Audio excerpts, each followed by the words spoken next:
This is Justin Randolph interviewing Jerome Mangum in Ocean Springs, Mississippi. The date is Wednesday, August 3rd, 2022. It's around 10 a.m. Mr. Mangum, how are you doing today? I'm doing fine, thank you. Good. Mr. Mangum, I've got a lot of your information, your biography from the documents you've sent me. You've done a little bit of personal writing over the years. Is it okay if I include those? Yes, you writings? may include that. Okay. And you agree to be interviewed today? You have the sound recording on? Yes, I agree for this Okay. interview and All right. recording. Okay, wonderful. Well, let me make sure we've got your name spelled right. Last name Mangum, M-A-N-G-U-M. That's correct. First name Jerome, J-E-R-O-M-E. That's correct. Do you have a middle name? No, Okay. Any suffix? You a junior, senior? no. Okay. Now this will be a little awkward, but this is like demographic information. If you were filling out a form, because we can't see you and I don't Okay. assume anything. Yes. What would you mark on a form for sex Male, and race black, and religion? We're here in a missionary Baptist church. Would you call yourself a missionary Baptist? Missionary Baptist Church. Okay, and Christian, obviously. Okay, and we'll get your mailing address off the record, but date of birth I've got January 1st, 1950, That's correct. and you're 72? 72, And you were born in Brandon, Mississippi, in Rankin County. Rankin County. Okay. Great. Well, so three big sort of sets of questions here. First will be just your life history, right? You obviously played a central role in the desegregation of the Mississippi Highway Safety Patrol Yes. in the early 1970s. But I want to hear about, and people in the future will want to know who you are in a more general sense. So I want to make sure that we record that. Then we'll move on to sort of that phase in particular, the desegregation of the patrol, the lawsuit, Morrow v. Chrysler. And then I want to hear about life after that, because you obviously did get into law enforcement in Flowood Yes. at one point. Yes. So, with your permission, if that sounds good, and obviously you know, it's not going to be like question answer, right? Yeah, I fully expect stories. You're a wonderful storyteller, as I've already seen. First, can I start with your parents? Yes, my parents was 16 years old when I was born. What were their names? My mother was named Bessie Mangum. My father was named Willie Lee. They wasn't married. And after I was born, he strayed off to Flint, Michigan to work for Jerome Motors, Flint plant number 1. Really? Did he sort of come back and forth between Once a year. once a year? So I came up without a father. And that's why I get totally offended when people say that, well, they came from a single parent, they're not going to amount to too much. They're going to be thugs or hoodlums and drug addicts and this kind of thing. And I get totally offended. And my grandmother raised me along with my mother. Yeah. And I called my grandmother Mama and my mama my sister. So that all changed in 1990 when I got transferred to the Mississippi Gulf Coast, and my grandmother died in December of 1990. Yeah. So I bought my true mother the first mother's Christmas card in 1990. All this time we been going in as sisters, Yeah. and my uncle was my brothers. Her brothers were my brothers. Do you remember when or how you came to call your sister? I'm sorry, your mother, your sister. Was that just something you always did? That just my brothers, my uncles were my brothers, so they was brother and sister. So she was my sister, Yeah. and my grandmother was my mama. Yeah. That's what we call it. And she didn't force it. And when my mother did get married, I believe in 1956, she asked my grandmother, "Do you want him to go with me, or do you want him to stay?" She said, "Well, you ask your brother."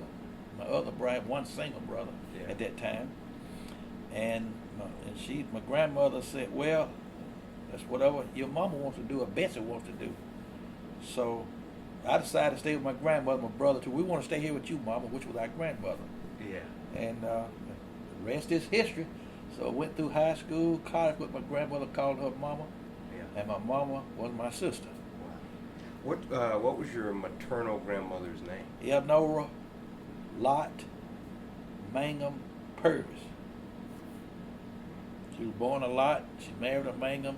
Then she first husband died, and she married a Purvis. Purvis, P-U-R-V-I-S? V-I-S-E-S. And spell her first name. E-L-N-O-R-A. Eleanor. Eleanor. All right. And your father's last name was Lee? Lee, L-E-E. Okay, thank you. Did Elnora have a husband that you knew? Yes, which was my step-grandfather in reality. Uh-huh. His name was Lavelle, L-A-V-E-L-L, Purvis.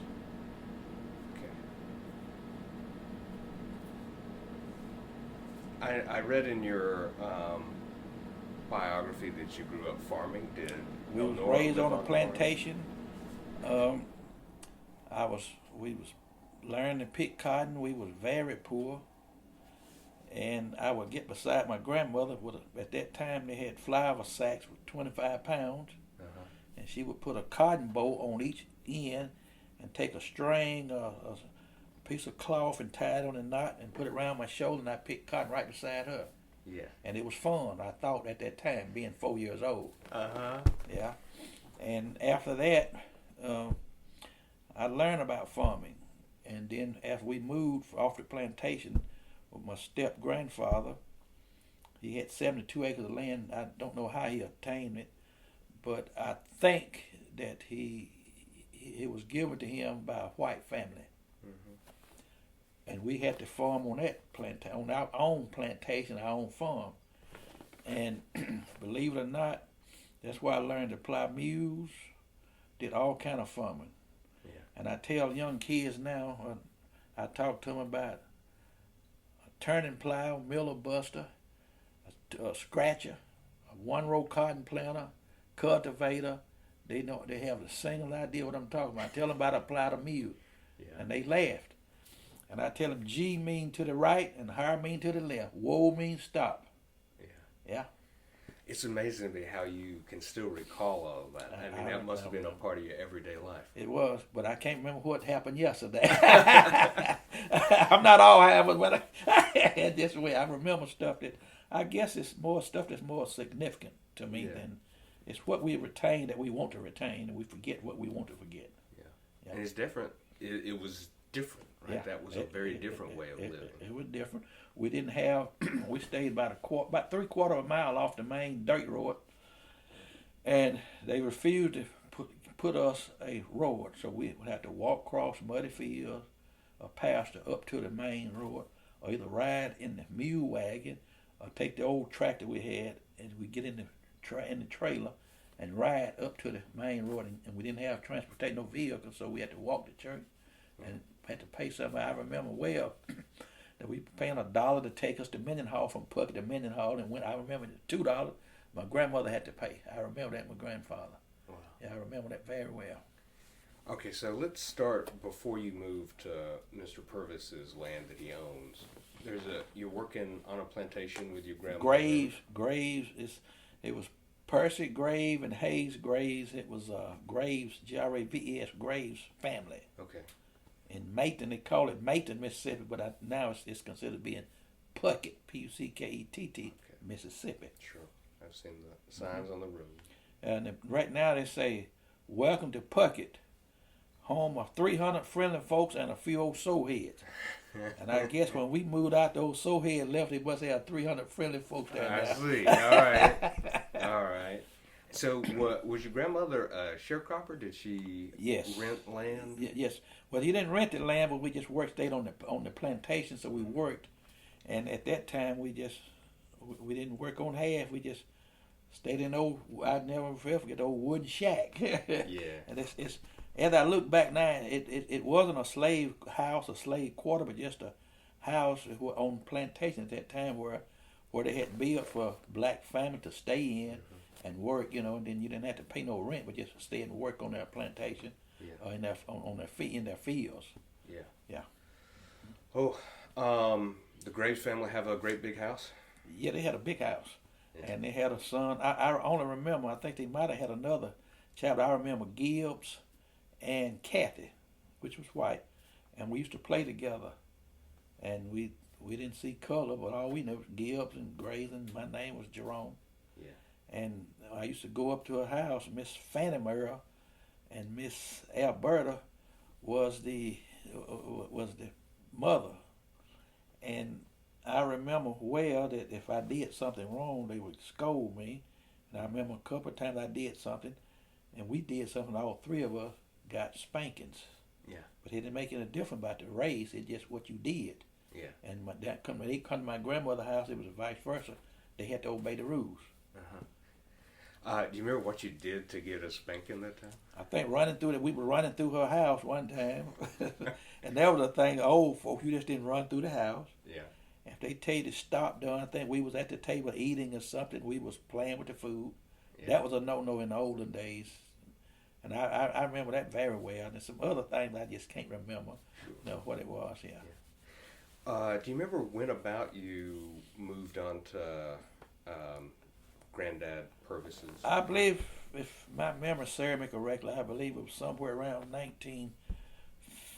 late 55, early 56, because I remember when I started school in the first grade.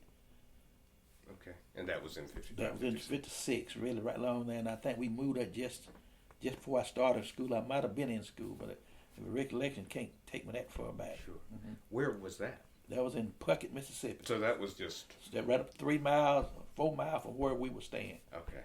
So also Puckett. Okay. 55, 56 was a big year in Mississippi history. Obviously, Emmett Till was murdered Yes. in 55. Yeah. Do you remember that at all? Not at that time. I don't remember, but I remember my grandmother, which was I called my mother, told me at that time, don't be whistling at Kathy, which was white, female, on the place we stayed on at that time. But I didn't understand the reason why. But I know we would play, nothing negative. We just kids playing together. 5 or 6 years old, you don't know nothing anyway. Right. So, but I remember that. And then she would say, when I go up there, just make sure I play with Gib and not her. But I didn't realize what, I didn't see the significance of it. Yeah. But I did what she said. How old was Kathy, would you say? About my age, maybe a year. She probably a year or two under me, and Gib is probably about my age, if I can remember correctly. Yeah. So this would be the plantation owner's right. daughter. Yeah, right. Okay. All right. So elementary school, you stay in Puckett? We stayed in Puckett. We went to the Little Wooden School. Little Wooden School? Silverina. All right. Sylverina. Okay. They had a church across the little dirt road, but they had a wooden school there. They had the first grade and second grade in the class, Yeah. third grade and the fourth grade in the class, fifth grade and sixth grade in a class. Yeah. Uh-huh. Did you like going to school? Oh, I love going to school. I was at that time I was pretty smart. I was an exceptional speller. Yeah. And I would make always 100 on spelling, and I hated math. And I don't know why, but traditionally through the years I have learned now that blacks just really didn't like math. But for whatever reason, not that they couldn't comprehend it, just I don't know. I don't still don't to this day I don't understand why. Yeah. But I love school. I love recess more at that time. Yeah, I couldn't wait to go outside. And out of the wooden school, we had to go and get wood in the morning once we get to school to collect wood, and we call it kindling, but it was pine or light or not what they would call it. And we built a fire in the old pot-belly stove or heater there before class even started. All right, so it's cold outside if you're doing that. It's cold outside and hot in the I guess you would call it fall of the year before winter time, and before school was out in May. Yeah. So when did you start school? When did you end school? I started school in 1956. I'm sorry. What time of year would you start the school? Oh, at that time it was always be, it would be I believe the first Friday after the fourth Sunday in August. Okay. I believe that's when it was at that time. All right. And that trend went on for many years. Yeah. And then in the latter year, I guess in the late '60s, then it would change over. Changed over to, do you remember what it changed to? It was starting earlier. If school was starting and then middle of August then or something. At the time, did you sense that the school year was lined up with the agricultural or farm year? No, because my uncles, which we considered my brothers, they really had to stay work in the fields. Mm-hmm. I think one, I had 5 uncles, which I consider my brother. When I say uncle, I consider my brother. Right. Only one finished high school. The other had to, we was poor, and the Yeah. other had to drop out, didn't go to school or whatever. They went some, but didn't continue. Yeah. And I can't remember. And in fact, I'm gonna ask my mom. To this day, I don't know how far my mom got. Maybe to the 10th, 11th grade. Yeah. Maybe. Yeah. So you continued in middle school in Puckett in the We left in the 4th grade. Went to McLaurin High, which was what we at that time called the colored school, McLaurin High, and Silverina also was a colored school. Mm-hmm. But Puckett, Mississippi, was the white school. Yeah. And I remember I asked my grandmama, why we got to ride so far? There's a school right down the street, about 2 miles from us. Well, that's the white school. You can't go there. Well, didn't bother me. I like riding over regular bus we was on. Yeah. And I enjoyed it. How far was the drive? About 32 miles. And I lived 3 mile max we lived 3 mile max from where the white school was in Puckett. Yeah. How long would it take you to get to school? Well, when the bus was running, it'd take over an hour and a half. We'd leave 6 o'clock in the morning. Sometimes we get there at 8. Yeah. Sometimes 8:30. Sometimes 11 o'clock. See, reason I said when the bus was running, we had the buses that was handed down from the white school, and we had the books too. We would get books and had names in them, and we didn't know the names, but we just knew we had some books. And when they finished and changed over the new books, we had the old books. The blacks had the old books, and we had the old buses. But still, we went to school. Yeah. And it was fun. Yeah. All right. So 4th grade, McLaurin. Yes. You stayed there for how long? No, I stayed there to the 8th grade. Okay. To the 8th grade. We moved from there off the farm, off our own land, and we sold it because my step grandfather had passed, and we built a house and bought a house in Brandon. Okay. How far is Brandon from? Puckett is 23 miles. Okay. So closer than the school. Yeah. So we moved there, and to add to that, the gentleman that built the house, we used to stay on his farm and his brother's farm land. So he built my grandmother's house for almost little or nothing. Yeah. He didn't give it to us free, but it was little or nothing. Yeah. Okay. A brand new house at that. Yeah. Yeah. Wow. All right. Well, do you have any memories of Brandon or being sort of sad to move away from Puckett or anything like that? Not really, because I was old enough to know. I think I was 12 years old, I believe, and I saw the promised land. I saw bright lights when we moved out of the country up to Brandon, and it was only time I got sad.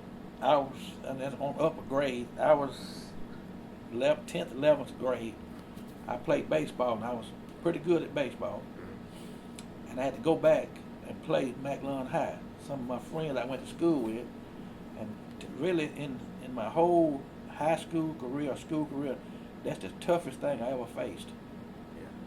Yeah, I faced some tough tests, but it wasn't the toughest. Facing my old classmate playing. I didn't play basketball, but I played baseball, and I had to face him. and plus I had to play against my cousin. He was a pitcher. Yeah, and I played third base and outfield, and that was the toughest thing I ever had to do. What made it hard? Trying to win against them, they trying to win against me, and I always wanted to be a winner. Yeah. I hated to lose. Yeah. So brother versus brother. Yeah, that's really what a brother. Just imagine in a boxing match, you got to fight your brother or your dad. You know, can you imagine? Yeah. You know, you're like, I can't miss this ball that come down this line.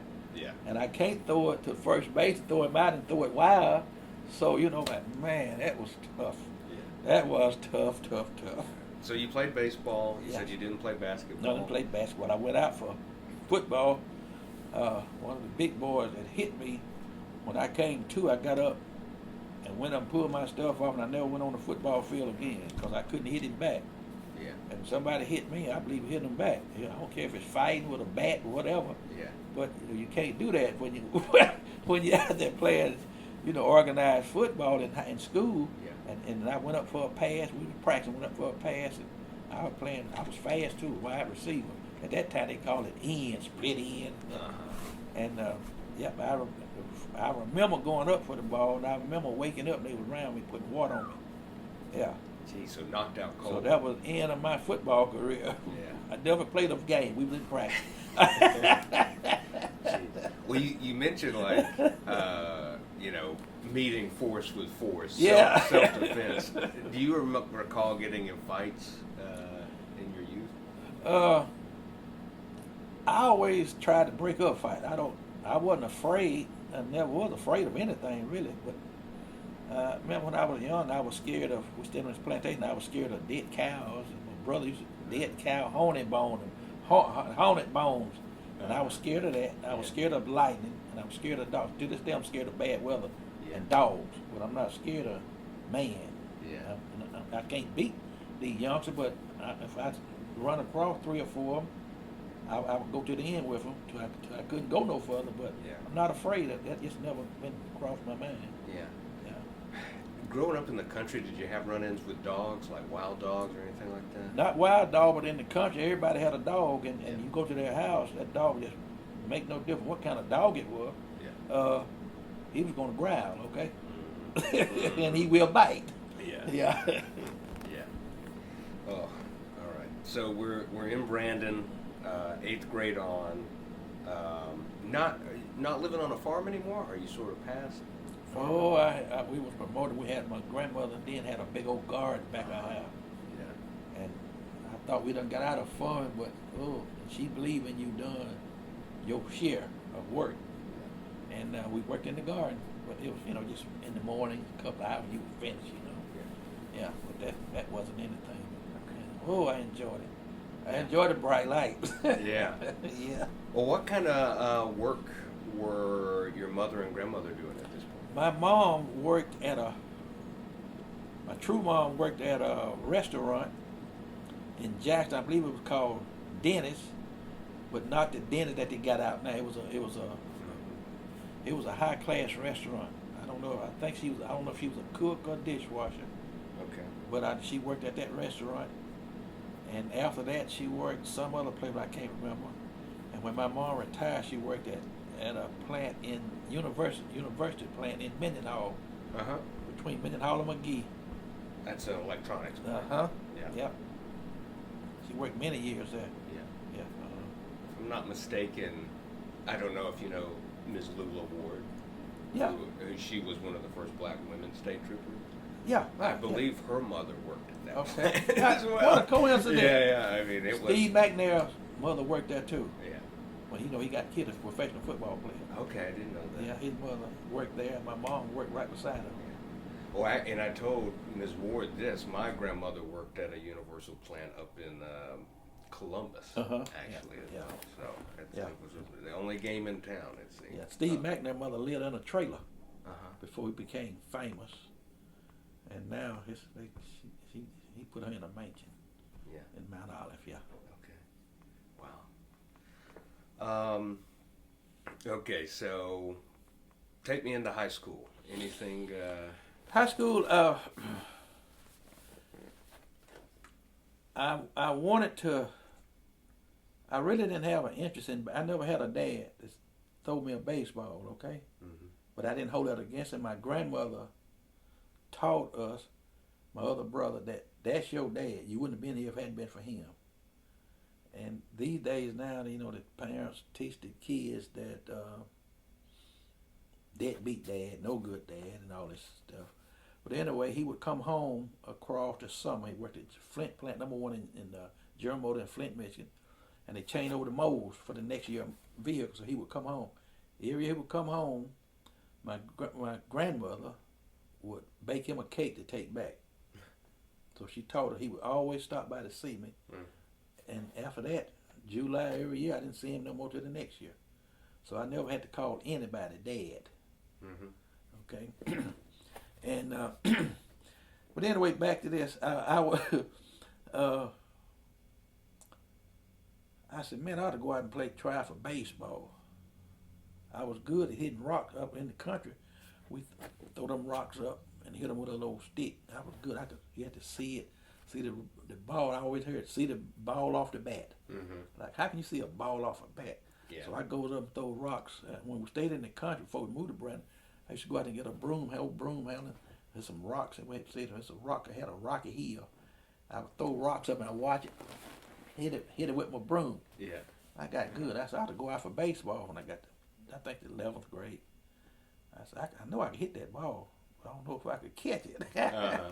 So anyway, I went out and I didn't know what position I wanted to play. So they had a young man named Skipper McCoy. He was playing third base. He was good. Mm-hmm. I went out with the team in the 11th grade and pushed him to the outfield. So I started third base because I could hit that ball and I could catch it. I had an arm. So anyway, it's junior year, senior year, and then the senior year, I started getting. Coach said, "Hey, you be interested in going to Alcorn?" I said, "Where's that?" No, I never heard of Alcorn. Would you be interested in going to Jackson State? Yeah, that's because I know where Jackson State was. You know, what about Grambling? I don't know where that is. That's in Louisiana. What about Texas Southern, Prairie View? All the black universities wanted me, and another friend of mine sent him out. He was a pitcher. Uh-huh.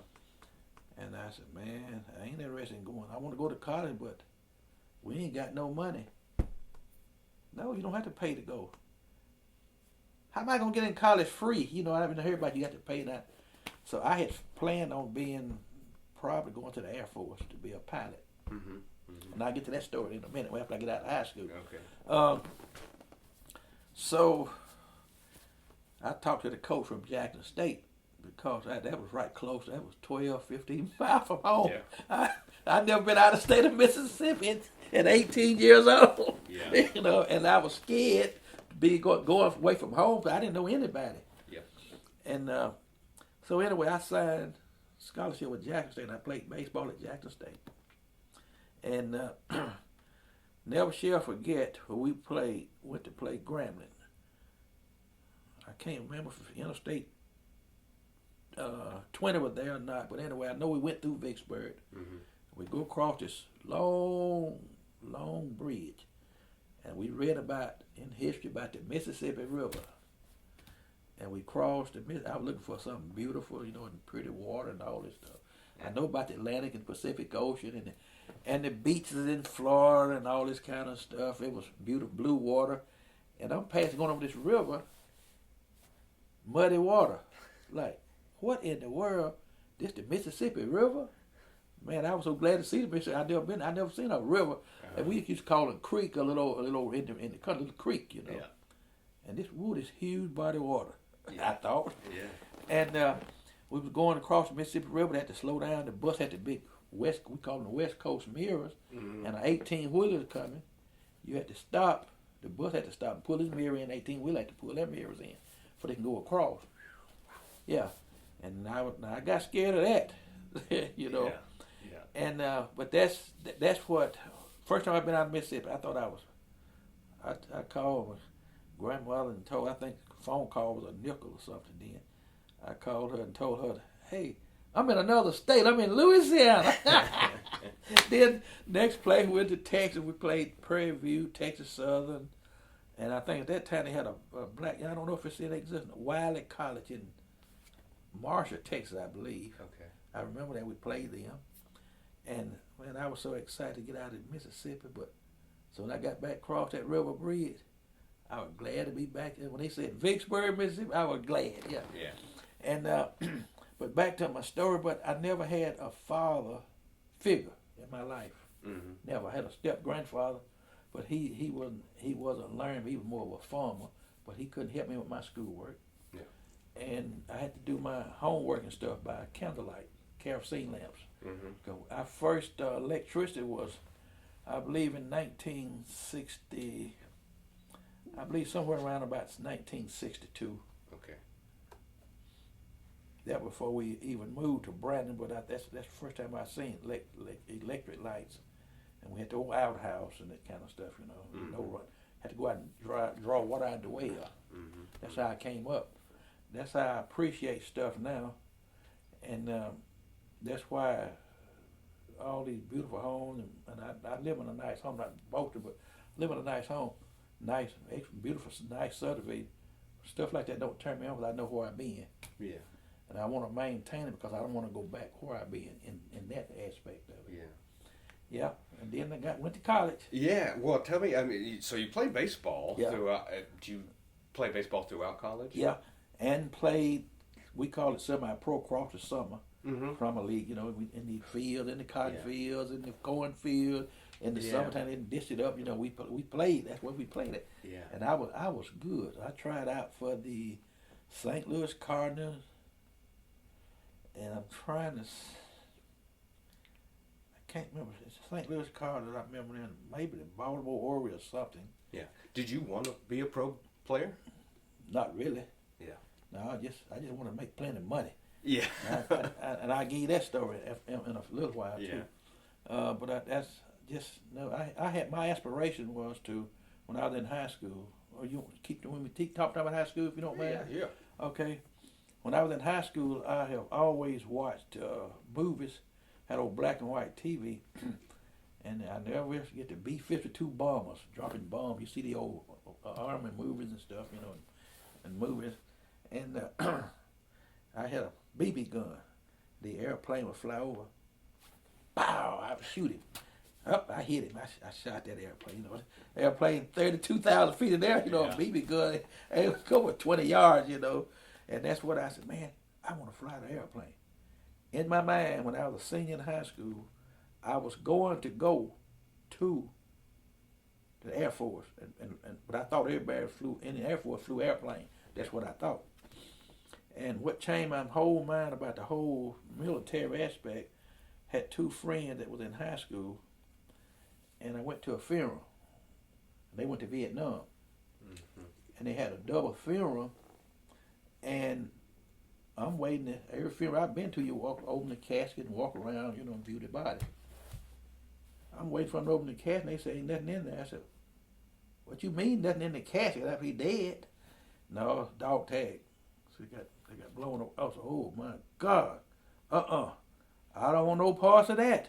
Yeah. Yeah, they don't want no parts of that. So that's what I changed my mind about, and that Vietnam War was going on at the time. Yeah. So you're 14 when the first U.S. troops. Yeah, you're right. Yeah, that's right. 14, but I still wanted to go to that fly airplanes so I could drop bombs on folks. Okay.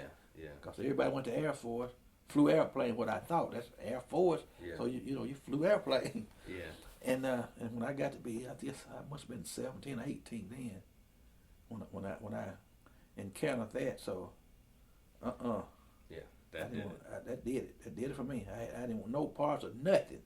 Yeah. And at the time, I think the 1F, I believe in the selective service. Did you 1F? I think maybe in college you was kind of like pushed back. I was going to say, so you were in college and got the deferral during. Yeah. Did that come to mind at all? Did that play into? Well, yeah, that came. That Air Force thing didn't come to play. But what happened? They started what they call a draft, lottery draft. Uh-huh. And I never shall forget, my number was 352, whatever that meant. And they told me with a draft number 352, it'd be 10 years before they call you, get that foot down, up. Oh, I smiled. Yeah. Yeah, sure did. What did you, I mean, this is sort of offline, but did you have any opinions on the war in Vietnam? Obviously you saw what it could do to. But I had no people. opinion. I Yeah. want to know why are they fighting? Why people just can't get this? That's had always been my theory. Why do people just can't get along? You know, if you ain't happy, just go on. You know, don't leave the next person alone and mind your own business. That's my theory right now, even to this day. Yeah. You know what's going on in Afghanistan and all the other places. You know, Russia. You know, Ukraine. Just leave the folks alone and you do your thing. Let me do my thing. I'm not bothering you. You don't bother me. Yeah. Did you ever hear the word communism growing Yeah. up? No. I heard communism, but it didn't mean anything. You know, Yeah. at that time. You know, I was. You know, when you're 18, 19 years old, you ain't thinking about nothing but college and looking at them pretty girls. Right. Well, was it any time you heard the word? Was it clear that it was a bad thing? It was a bad thing. Yeah, it was a bad thing. Yeah. Yeah, even to this day, it's a bad thing. You're sort of in the imagination. Yes, it's a bad thing. Yeah. Yeah. Well, okay. So you're So you're playing baseball, which must have been a full-time job in itself in college. It was, and then after that, I went to college. I wanted to be a doctor. Okay. So I was going to major in biology. Mm-hmm. Well, I started taking some courses, but I couldn't maintain because I was playing baseball and traveling and gone. Mm-hmm. So I changed my major to health and physical education Mm-hmm. because the coach would teach us while we was away. You know, he would teach us. You know, and he had tests to give us. You know, while we was traveling on the bus. Yeah. And so I changed my major to health and physical education and recreation. And I took some anatomy and physiology courses Uh-huh. because I used to know all the bones and all this stuff, you know. And Yeah.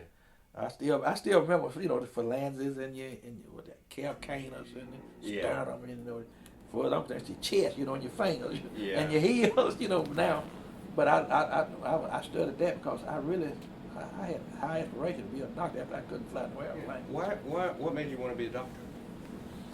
I used to, when we was in high school, I would see them, I guess, do them, what you call them, those, I call them rats, but, you know, man, going blank, what do you, when you do, guinea pigs, Uh-huh. all right, that kind of stuff. And I kind of like that, cutting stuff open, looking inside. Yeah. I didn't have a weak stomach. I never had a weak stomach. Yeah. And needless to say, but after I got out of that and finished college, and we'll get to that later, but being an insurance adjuster, I saw some stuff like that. Yeah. So it sounds like you were attracted to the research side. I was. Yeah. Yeah. Okay. And sort of the human body and life science, Yeah. body sciences. Yeah. Okay.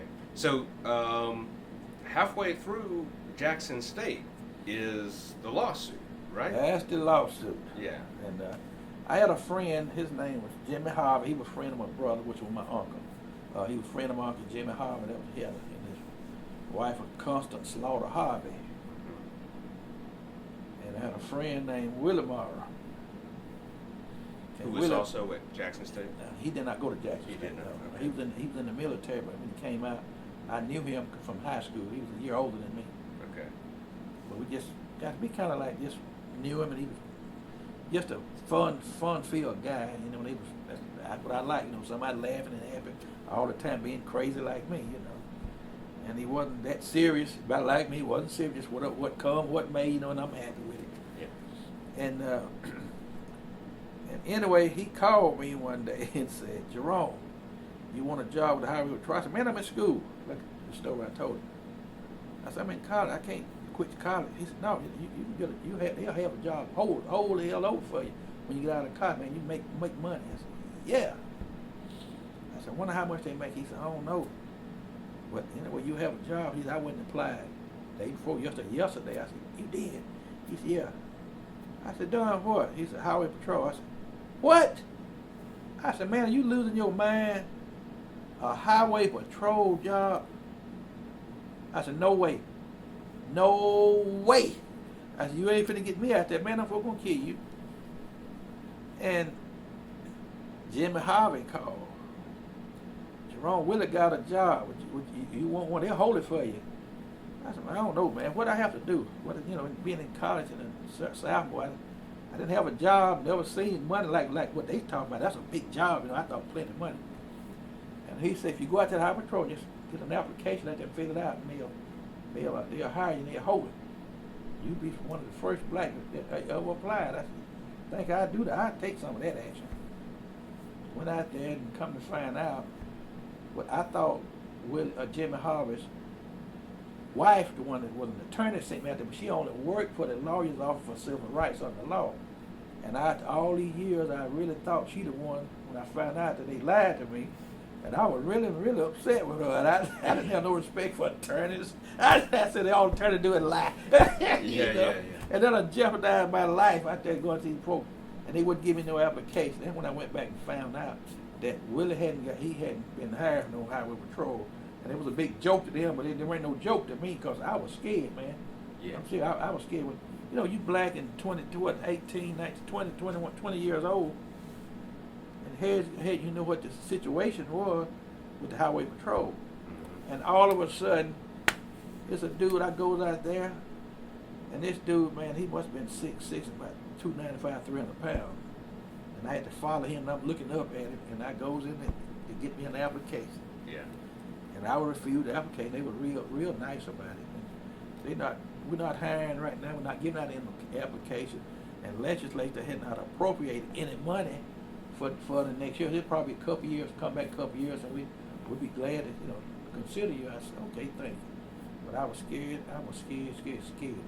Yeah.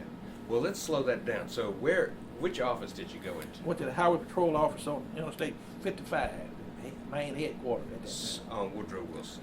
Well, it's out on Woodrow Wilson and the I-55, Yeah, but right. that is the one. You right. can see it. From Yeah. You see it from the highway there. All right.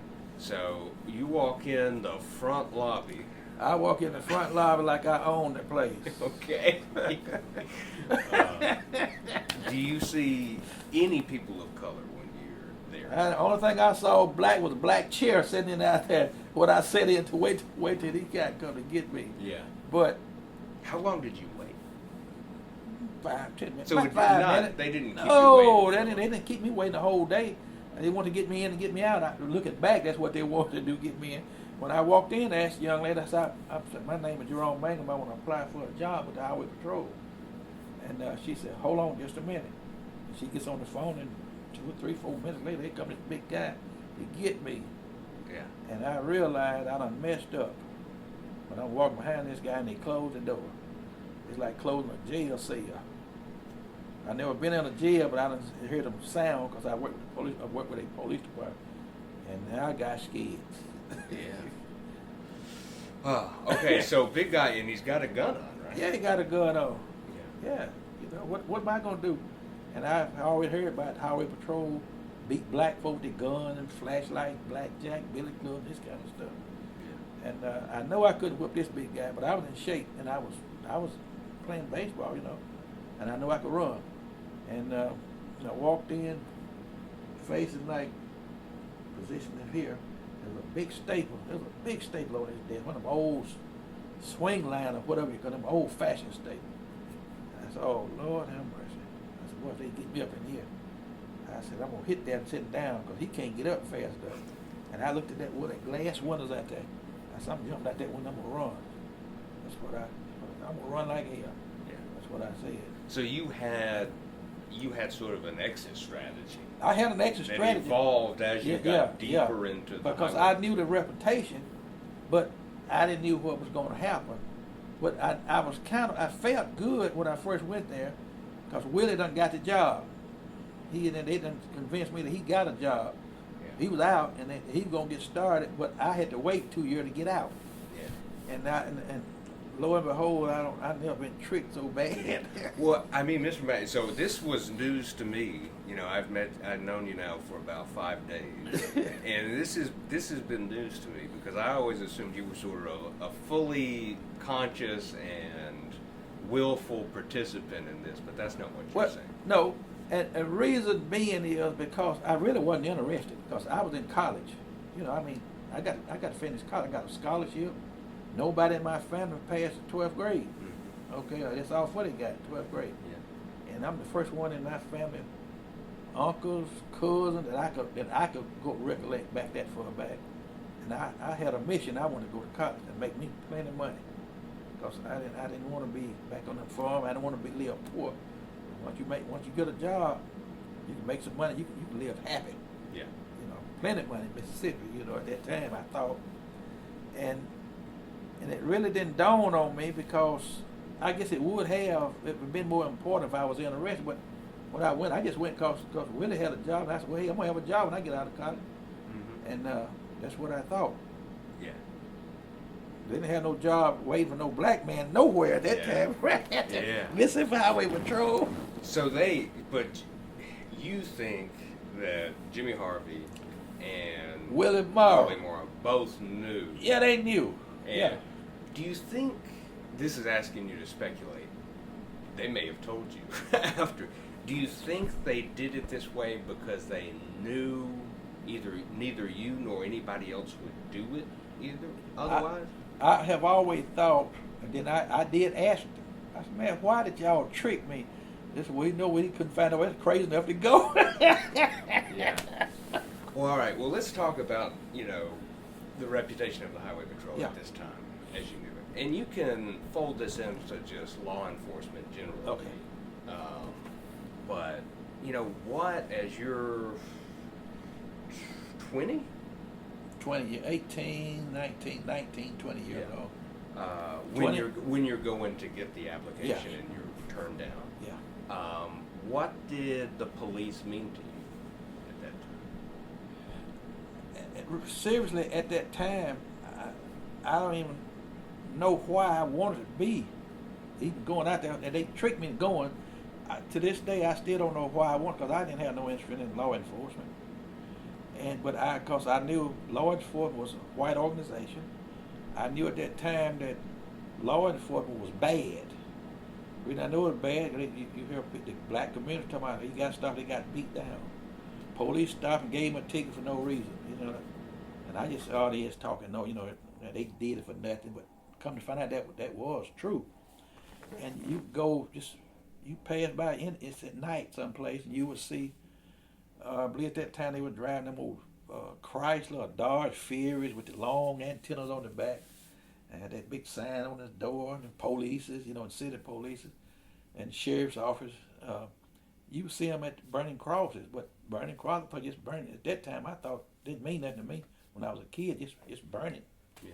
You can burn whatever you want to. So you saw the Ku Klux Klan burning crosses? Oh yeah, I seen that. Yeah, I seen that down there. Like one time, multiple times? Oh, I seen it multiple times. Yeah. But at that time, they wouldn't have bothered a particular black if you stayed on somebody's property or if somebody knew you. They wouldn't bother you at all. They wouldn't come to bother you whatsoever. Yeah. So what got people in trouble then? When would they? When you wasn't known. Mm-hmm. If you're not known. I remember if being black at that time, if you needed $500, a ton of money at that time, Mr. Gray would call down to the bank, let her know we have $500, she's going to pay you. Well, we get $500, and we paid it back. Mm-hmm. And that just changed in the latter year with your credit, credit FICO score and all this credit score stuff. It would be to where you call down to the bank and say, let him have some money, you got the money. No credit report, no credit check, no application, and this kind of stuff. And that's where it was with the Highway Patrol. If you Mr. So-and-so's boy, well, they didn't bother you.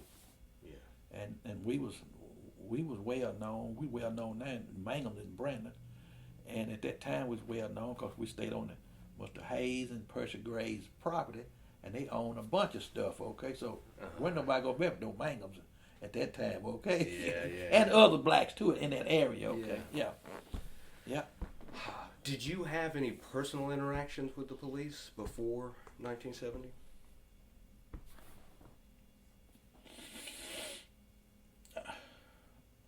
I got stopped one time and I was speeding. And I was speeding.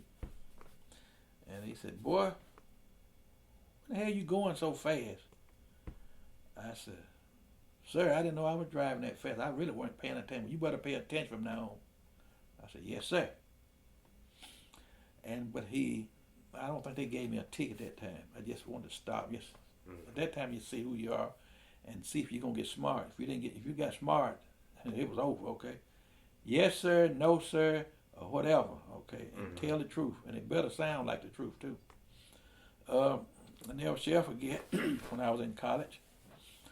My grandmother worked at the state hospital, Whitfield, Mississippi, and my grandfather did not have driving license. So we was on our. I think this really what changed the whole complexity of things. And they had a roadblock set up one Friday night. Never shall forget that. In fact, it was by the training, Mississippi Highway Patrol Training Academy, where the prison is now. Right along in there, they set up where you set the roadblocks up.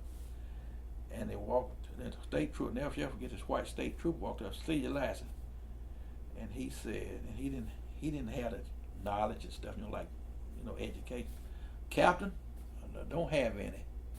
He said, "Well, boy, pull right over to the side. I'm gonna give you some license." Now, "Yes, sir. Thank you, Captain." So he pulls over to the side, and I'm educated enough to know that you ain't gonna give you no drive. I said, "Man, I ain't finna give you no. He finna give you a ticket." "No," he said, "he's gonna give me some driving license." I said, "Okay." He was real nice, and he gave him some driving license, like he said. He gave him I never shall forget, a pair of driving license with a picture on it, had a hole punched in it, right dead in the middle. It was a white gentleman picture on that driver's license. He gave it to him and gave him a ticket, and he laughed. And he said, "Now, go ahead and drive on these." "Yes, sir, Captain." I said, "Man," "Look, this ain't no real driving license." "Yeah, he gave me some." I said, "That's a white man on it." Turn the light. We put to the road and stopped up there at the Fairway Grocery up there, and coming out above, about 2 miles up above we put that grocery store and they turned the light on in there. He said, "Look what this ain't no good." I said, "I told you, man." I said, "That's a joke." The level of cruelty. Yeah. Now, God knows, I remember that just like it was a few minutes ago. There was certain things that raises in my mind that I ain't gonna let go. Yeah. And I never shall forget. "Yes, sir, Captain." Boy, see your driving license. "Captain, don't have any." He said, "Put on them again." "Yes, sir, Captain, thank you." That's what it's called. You have to respect the captain. Yeah. And even with the deference, though, he repaid it with. Yeah. And he got a ticket and some driving license. They gave him some driving license. God knows they did. Had a hole punched in it. When he had them holes, you hit them holes.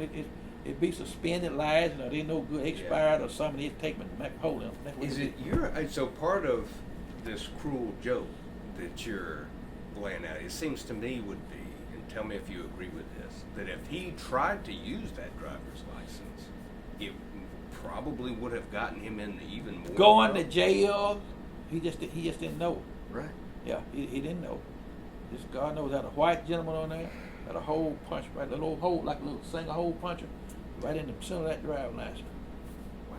That's what when they get license and they discard them. That's what they do, punch a hole in them. They can't use them no more.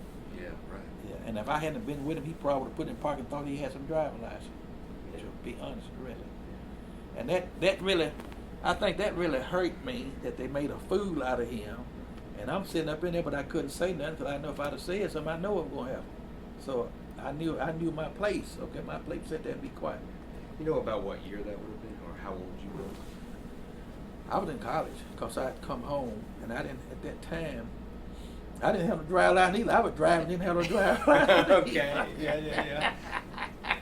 But no, it probably I believe might have been my freshman year. I think of my second year, I went and got me some driving license. Yeah. Well, let's just think about that for a second.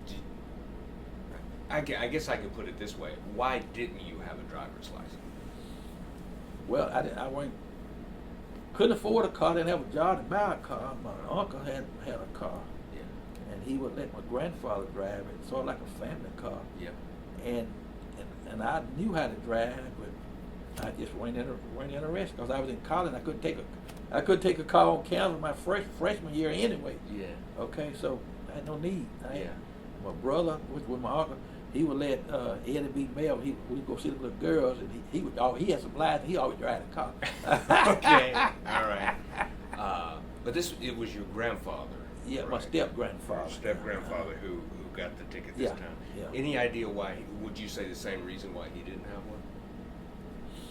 he didn't think he could pass the test. Yeah. He couldn't pass the test.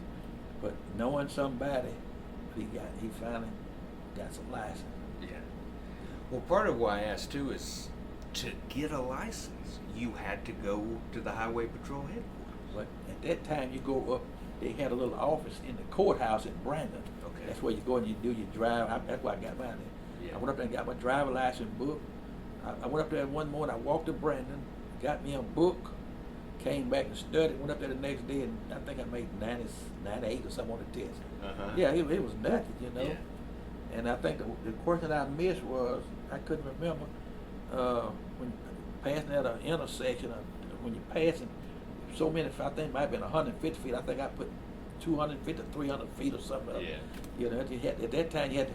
That means turn left. This right here mean go right. Yeah. I mean turn left. That go right.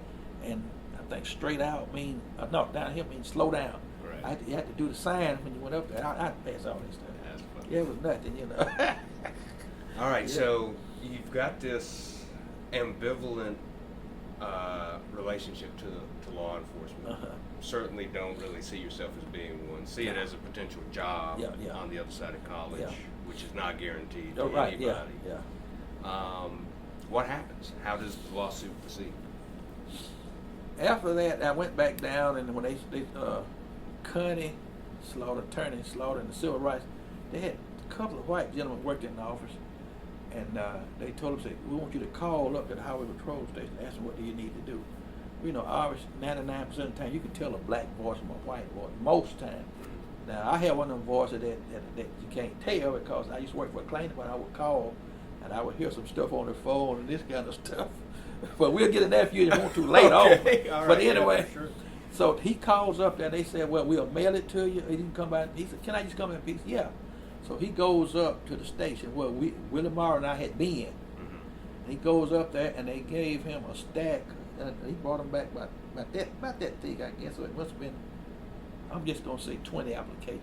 Maybe 10 to 20 applications. So to clarify, this is a white guy working with the Lawyers Lawyers for Committee Civil Rights for civil with rights. Connie, Yeah. Attorney Slaughter. Yeah. And they told him, said, give some to your friend. He said, okay. So he brings them back. Right.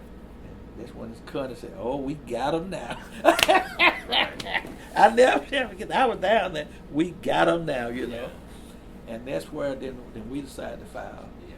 And Connie asked, could we file a suit? We said, yeah. Yeah. So, you know, it seems to me that the lawyers and the paralegals could have done a lot of that without your sort of, you wouldn't really need to be No, involved. right. Yeah, they could have done that, but they had to send somebody up there Yeah. to say, hey, we ain't going to give you no application. Yeah. Yeah. Not only did they would hire, but they wouldn't give us no application. Yeah. Did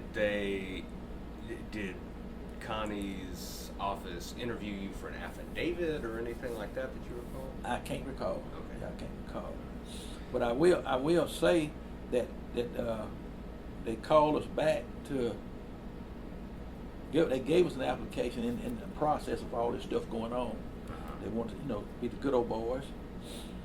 And I weighed, you had to be 150 pounds to at that time, 155. And I weighed about 165, 170. I was 6 foot tall. Willie Morrow about 5'10", and he weighed 135 pounds. All right, and I'm not boasting, but I was pretty sharp. I failed the aptitude test. Willie passed it.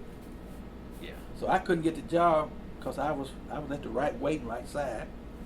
Willie got the job, but he wasn't the right weight and right side. But they did offer him a job. I don't know if this ever was told or not, but they offered him a job in I think that in the maintenance department, changing oil in the cars, washing cars. Wow. Even though that's not, you both went there to be uniformed officers. Yeah.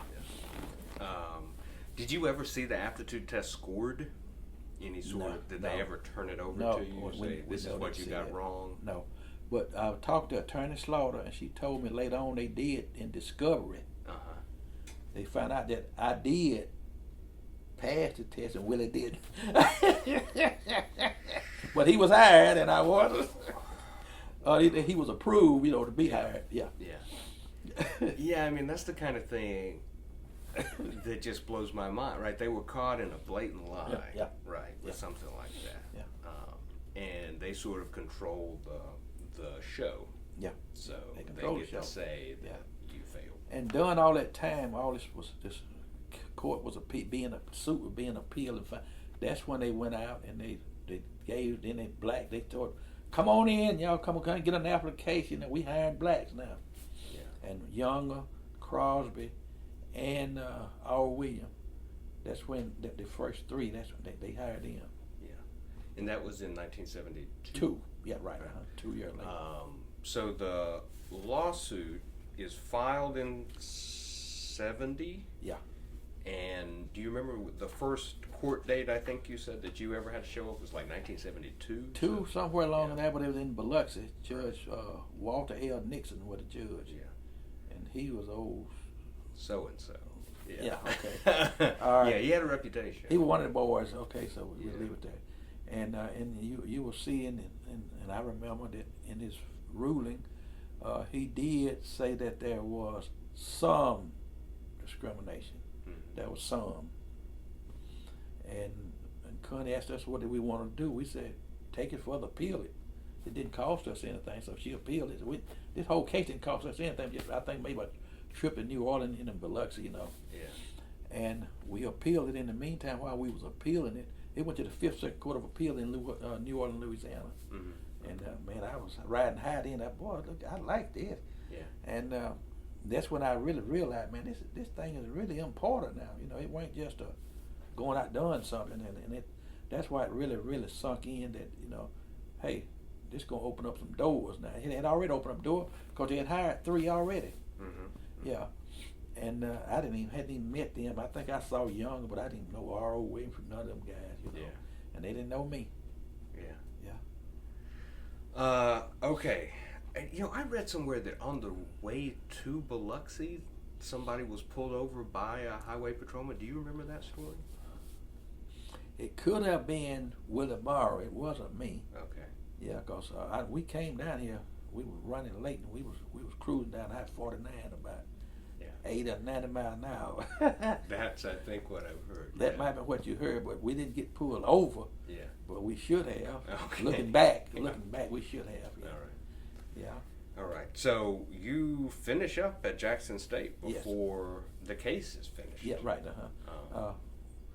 I was working when we went to the Fifth Circuit Court of Appeal in Louisiana, but I'd take off a day or two or something, vacation day. Mm-hmm. Yeah. Oh, That's all right. That's this number right here, that old V number, or whatever that mess is. That's that scam number. I guess I don't even know what that is. I don't either. I delete them, Good. and then I block them. Then they call from another old junk. Yeah. Right. It's foreigner. Some kind of foreigner be calling want stuff. Yeah. Oh, well, I'm glad you don't answer it. Yeah. All right. So what do you do after Jackson State? My first job, I had an opportunity to be a high school coach, baseball coach, just a coach at Pearl High School, and I didn't want that. I got a job with the Boy Scouts of America, going around what I was doing, organizing what they call a scout executive, organizing scouting program for the community, for schools and churches, and that's how I ended up at. And I was big time, but then I went to Mangum, New Jersey. Never been that for Mangum, New Jersey, at the National Scouting Executive Institute School. Stayed there a month, and I have been the first and second in blacks in some of everything, not trying to break barriers, but it just the stuff that I got in just so happened. I was the lucky, the unlucky one. Yeah. I was the honest black out there at that class I went to. About 35 of us, I was the honest black. Wow. I was the second black that ever worked for the Boy Scouts of America in the state of Mississippi. All right, well, let's break this down. What was the experience of being the only black person at the Boy Scout? This is the National Executive Institute. Yeah. What was that like? I have always been a person I guess adjust. I call it adjust my personality, adjust my demeanor with anybody and anything. I could talk. You a professor, okay? Now, if you was a dropout, come and want to talk to me about whatever you want to talk about, I don't lower my standards or my vocabulary to a degree to where, you know, use vulgar language, but I can cope with and deal with just the thugs out there in the street. I can't talk their language. You know, $5, you know, might be $500, or a dollar might mean $100 for drugs. I don't know that, but I can cope with them. Yeah. And that's what I didn't have no problem because I've been around whites all my life, Mm-hmm. and I never really been mistreated, so I wasn't expected to be mistreated then, and I wasn't. Okay. Yeah, and believe it or not, to add to that, that's when I really, really started learning how to talk in front of people and talk. I was shy in school. I wouldn't talk.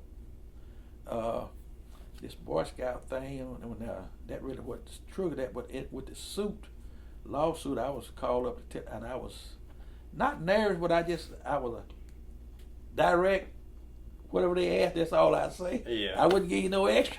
Yeah. I wouldn't go the extra mile, okay? Yeah. So you had to testify on the stand in open court. Yeah. Okay. And it was yes and no answer, and that was it, okay? Yeah. But with the Boy Scouts, you had to get up and prepare speeches, and I was in front of all the whites there, and it didn't bother me. They speak about anything you want to, just anything you want to, and I never forget. I spoke about how to fry crispy fried Southern chicken. It was the Boy Scout, but they just want you, and they film you, and you sitting there looking on this big TV. I never seen that like that before. You stand up and everybody looking at it, and they had to critique it. And then you can speak on whatever you can speak about tying up a shoe, anything you want to, just as long as you get up and make a speech. I think it was 3 minutes or something like that. Wow. And I did my little 3 minutes, and boy, they gave me, and everybody said, yeah, we know how to fry Southern. They said Mississippi chicken now. Yeah, I never shall forget that. And after that, I had to go to school and church. I had to get up and present the program. Like, man, and now I get up there. I don't care if it's 100,000 people. I get up and say what I got to say. Long as I know what I need to be talking about. Now I can't tell them about history over in France in the 1800s because I don't know nothing about that. Okay, right. Yeah, but I can tell you about some Mississippi history. This kind of stuff. For long they want me to talk. Yeah. Wow. Okay, so what was the nature of your work in the Boy Scouts in Mississippi, and how long did you do it? I did it about a year. Okay. Going to schools and churches, organizing scouting programs, and fundraisers to support this. It's self-supported, and so I had to, I guess you would call, in the financial end, had to get pledges and donations to support the Boy Scouts. I did that. Yeah. I had the opportunity to talk to lawyers. That's what I say. Talk to lawyers. Went to Jackson State. Talked to them over there. Some of the professors, and that didn't bother me. I don't get intimidated by if you was a medical doctor, I could sit and talk all day with a medical doctor. I don't know what he's talking about, but I figured somewhere we'll come to a happy medium that we could talk about football. Yeah. And I could get him to come my way after you get to tell him about the heart and all these valves in your heart, this kind of stuff, So. Well, so did this have you going into predominantly white spaces to do this work, or? It was strictly blacks. Oh, I see. That was in 1970. 72, 70. That was from January, the first week in January of 73 till November of 74. Okay. Because I went with Allstate Insurance Company in 1974. Yeah. Okay. Well, tell me how you got that job. Here was a preacher, a Methodist preacher in Brandon. He would work for I don't know the name of it, but anyway, he was working for the state of Mississippi, where he was recruiting people to come to work job for the state of Mississippi. And he called me and said they had an opening at Allstate for a manager, and they needed, at that time, you broadcast, they needed some black qualified people. And he called me, and I said, man, I ain't interested. I got a job. I'm making $666.66 a month, and a company car. I was a high riding black man in Rankin County in Brandon. Okay, with that. And I said, man, I like that, but if I could just make that's what I was telling you a little while ago. If I could ever make $1,000, that's all I want to make. Man, I'd be rich. $1,000 a month. $1,000 a month. I hear, boy, $1,000 is some money. Yeah. So I negotiated with Allstate. I said, I'm gonna stop by and talk to them. I talked, instead of them interviewing me, I interviewed them, like I'm, going now. And they sitting over there listening to me, and I'm talking. And I forgot to finish. I said, man, I done talked myself out of a job. They say, ain't never seen a man talk that much. I know. Anyway, she said, Mr. Man, we'll get back in touch. I said, yes, ma'am. I forgot about it. So I get back to my office. Before I get back to my office the next day, call Carolyn Crane. Who it is? Call Carolyn Crane. Carolyn Pace.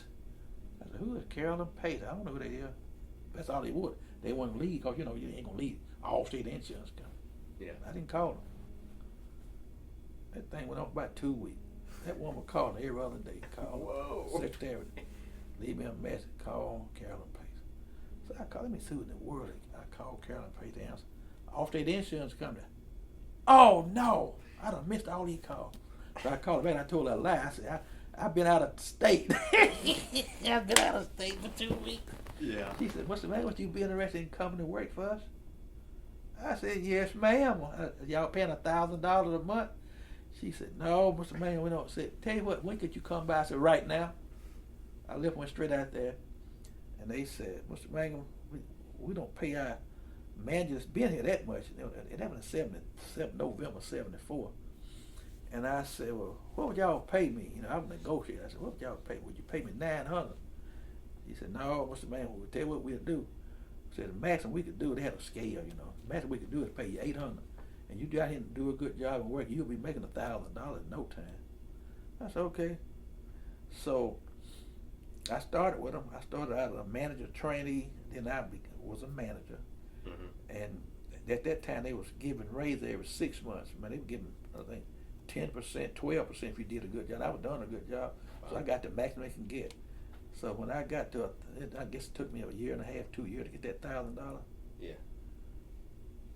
I said, man, $1,000 ain't gonna get it. So I guess you would say the rest is history. I worked my way on up, manager. I worked 5 years before I went to the claims department, and I was a clerical supervisor in the claims department. Then I wanted to go to auto technical school. You saw them on my thing. Mm-hmm. Went to auto homeowner, bodily injury, all that stuff. All kind of manager school in Northbrook, Illinois. I was going up there I was spending more time up there a year than I was at home. Going to all school I wanted to go. You know, when they had to open, I would volunteer to go, and they pay all my expenses. And they already had one black adjuster. His name was Latham Tennant. In the entire country? No, just in Mississippi. Okay. But Allstate. I don't know about the other states. How many adjusters were there? It must have been 10, 12, 15. Okay. And Latham Tennant was the first black. So I was the second black. And I had the opportunity to go up in the Mississippi Delta.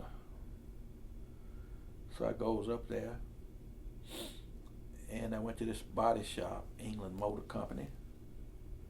And the body shop manager walks in, you know, had a little bag. I was mighty high in the sky, you know. I said, my name's Jerome Mangum. I'm with Allstate Insurance Company. I come and look at Mr. So-and-so car. He said, you an adjuster? I said, yes, sir. Yes, sir.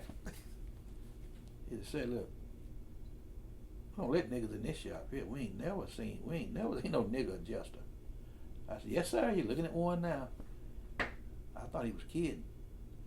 He said, I'm serious. I said, yes, sir. Thank you. I turned around and walk out. Go to a Texaco station up there on the corner of Highway 82 and 84. 82 and Highway 1 in Greenville, Mississippi. Mm-hmm. So I called this man and told him that, sir, I cannot look at your car. It's down at England Motor Company. They won't let me in. He said, what? I said, they won't let me in. He said, he don't allow niggas in his shop. I said, I'm black. He said, where are you? I said, I'm down here at this Texas. I got to get on a payphone because we didn't have, you know. Yeah. And he said, wait right there till I get there. I said, oh, Lord, yes, sir. I said, man, I done messed up now. I done called, and this man is white. I'm going to look at his Cadillac. One of them nice Cadillac, too. Them long, at that time, big long fishtail Cadillac. I said, Lord, what am I going to do? I said, now the body shop won't let me in. And I'm looking at this white man car, and he ain't going to want me to look at his car either. So he gets down there, he gets out another Cadillac, a white one. I said, Lord, have mercy. Jesus, look at here. He said, you Jerome? I said, yes, sir. He had a pair of black pants. They were black as black. They was, we call them Sunday pants, them good pants. Mm-hmm. He had a crease in them that would cut you. He had a white shirt, long sleeve, never forget, had a long sleeve white shirt on. Crease in that shirt would cut you. Yeah. And a necktie. He said, follow me. I said, do I need to follow him? Or do I need to take myself back to Jackson, Mississippi? I done drove an hour and a half, man. So I go down there and he said, come on in. He walked up to this body shop manager and said, this man is here to look at my car. Oh, so, like Connie said, got it now. He said, ain't no go there and look at it. That man stood right there. Man, I was so scared, man. I ain't gonna lie, I was shaking. I couldn't hardly write my ass. You have to do all that in the shop We then? had to do that in the shop. And at that time, we had to look in the crash manual and write everything like front bumper, $125, 2 hours to put it on, put 2.0. Bumper mounting bracket, $89. But then you had to calculate and add it up. At that time, we didn't have computers, see. And I got through and added up. It must have been, I don't know, $3,000-4,000 for them. He had hit something. And in talking, we walked outside. I said, man, I don't know who you are, but I tell you what. I said, I sure thank God for you. He said, I'm so-and-so. So I said, yeah, I know your name. And we got to talking. He used to own half the land in Greenville. He sold most of everything in Greenville. I think he was a mayor in Greenville, some big wheeling. Everybody knew him except me. And I thank God for that man. No problem. And the gentleman that didn't want no niggas in his shop, and I was kind of green, new. He helped train me, and he told me he was sorry. He just never seen no black adjusters. Then he never seen no colored adjusters, Yeah. I weren't the end adjuster, then I was a colored adjuster. Yeah. I said, no problem. I said, I understand, it don't bother me. I said, I got a job to do. I said, I get paid the same if I had looked at this car or not. I finna drive back. And he said, from now on, you got a place to sit when you come up here. And I would go to Greenville every time I go there. I go by that shop. That's the kind of man I was. I go by that shop. He had an office set for adjuster to work. I sat there and I worked, and I did some stuff I didn't know because I was, new in the field. And he would help me. Sure did. Wow. All right. Well, let's take a quick break. Okay. Here, and we'll. All right, we're back going. Mr. Mangum, thank you for everything you've given me so far, and for everything that we get for as long as we go here.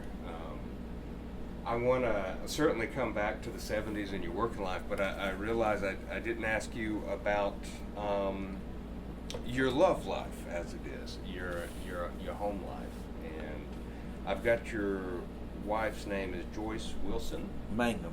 Is that yes, right? Yes. And when did you marry? December 14th, 1974. So 1974, same year you started at Allstate. Same year I started with Allstate. Okay. How did you meet? Well, she stayed around what you call the dead end of the street back of my house. Okay. Yeah. At the time, we really wasn't dated. I went really. Back then, when in the 70s, you really had a little girlfriend, but you really weren't interested. And I was more interested in baseball and trying to, I guess, better myself because I know where I came from. And I wanted to do much better. And I guess, to be honest, she was the first love of my life. Yeah. Yeah, sure did. So we got married December of 74. Did she have a public life, a work life of her own? Yeah, she taught school for 30 years. Okay. Brandon Elementary and Jeff Davis Elementary in Biloxi, Mississippi. All right. So she taught in Brandon, and then when she Yeah, we transferred here. Where'd she go to college? Jackson State. So you met independent of Yes. both being at Jackson Yes, State? yes, sir. And she majored in education, I guess you would call it. Childhood education, elementary education, that's what it was, yeah. Okay, so she taught lower grades? Yes, first, second, third grade. All right. She did that her whole career then? Yes, sir.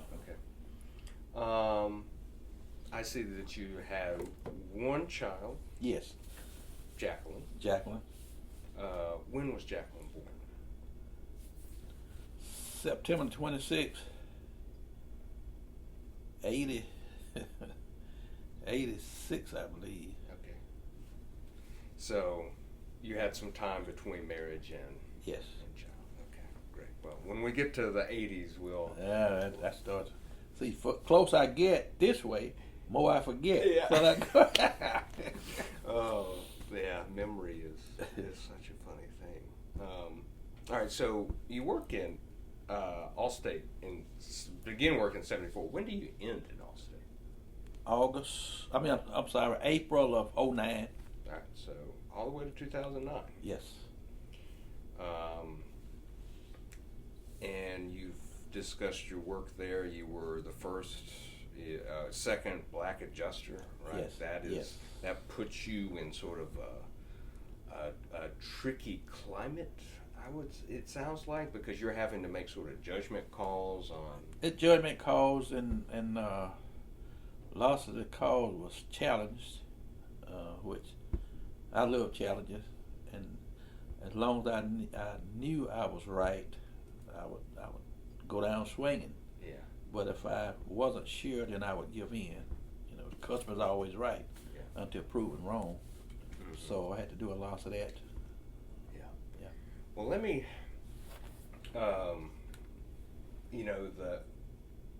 The attitude of the guy who owned or operated the body shop, right, was an artifact of Jim Crow, sort of the Jim Crow period, segregation. But you saw that sort of public segregation change, right? There were Yes. no longer signs. Yeah, right, yeah. Yeah. Do you remember the civil rights movement? Oh, well. Yeah. Back to the Jim Crow. I remember when I was small, you would go in Puckett. The sign would say on the water fountain, say white only, colored. Restrooms, white only. Some had no restroom in places, so you couldn't go there. You had to go where necessary. I remember those days, and I remember when you would be standing in line,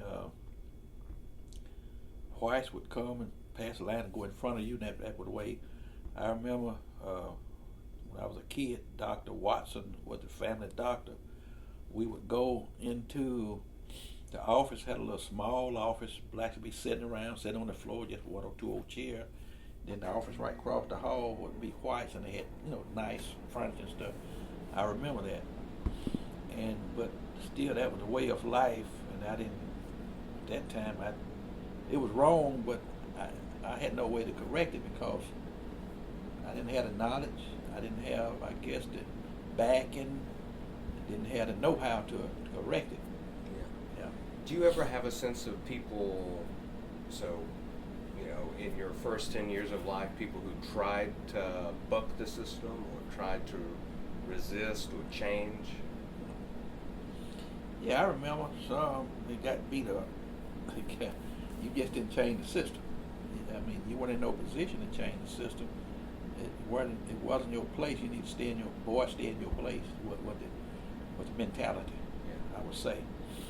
I remember if black man get taken to jail and get beat up, that was just it. That was nothing was said about it.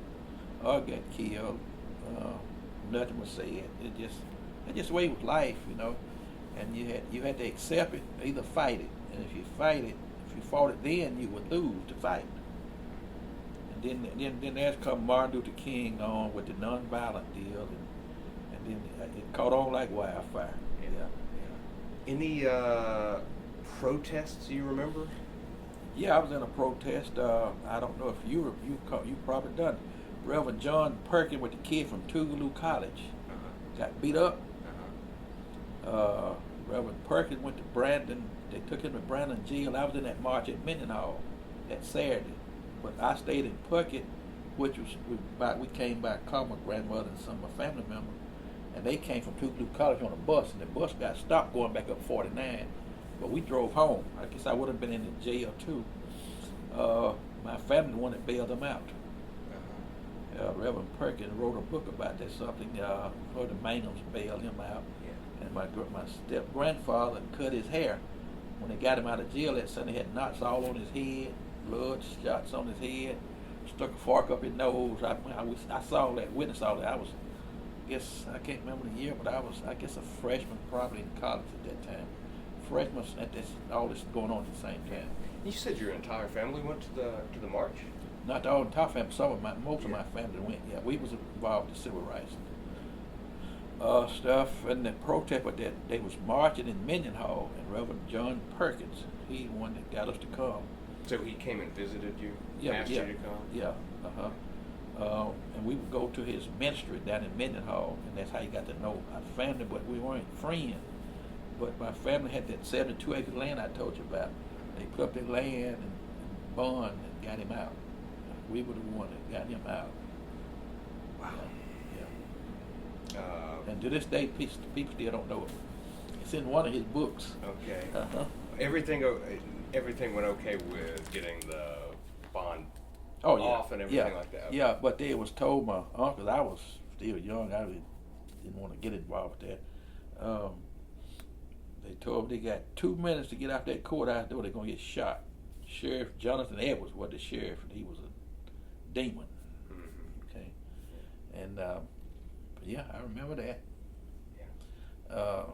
Then they started protesting in Brandon. We was part of it. I would meet with the civil rights, and I would write the paper. I would write the paper stuff, that kind of stuff. Yeah.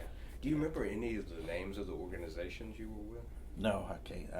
I was just there with them. You just kind of like go to the office with them? Yeah, I can't remember the names of them. Most of back then it was churches, meeting. Church was the place to meet. And that's when they started burning some of the churches down in Rankin County too. They would burn them down everywhere, but churches where you would meet for civil rights meeting and stuff. Yeah. The Mendenhall March. Do you remember a year for that? No, I can't remember. But you said you were at Jackson State. Yeah. So maybe it was in the '60s. I could Google it later on. That's fine. Okay. Yeah, we can look that up. Okay. Do you remember the death of Medgar Evers? Yeah, I remember. I remember him doing stuff, but I really weren't that involved. But I remember when he got killed, and I said, "Yep, there you go, trying to make it right. You ain't gonna last trying to make it right." That was my mentality, But you got to lose something to gain something. That's my mentality too. You got to suffer. If you're gonna make things better, you got to give up something. So he gave up his life. Martin Luther King did too. Yeah. Do you remember where you were when you heard that King died? No, I can't remember that. No. But you remember? I remember. I believe that was '68. I believe. Yeah. So I can't remember.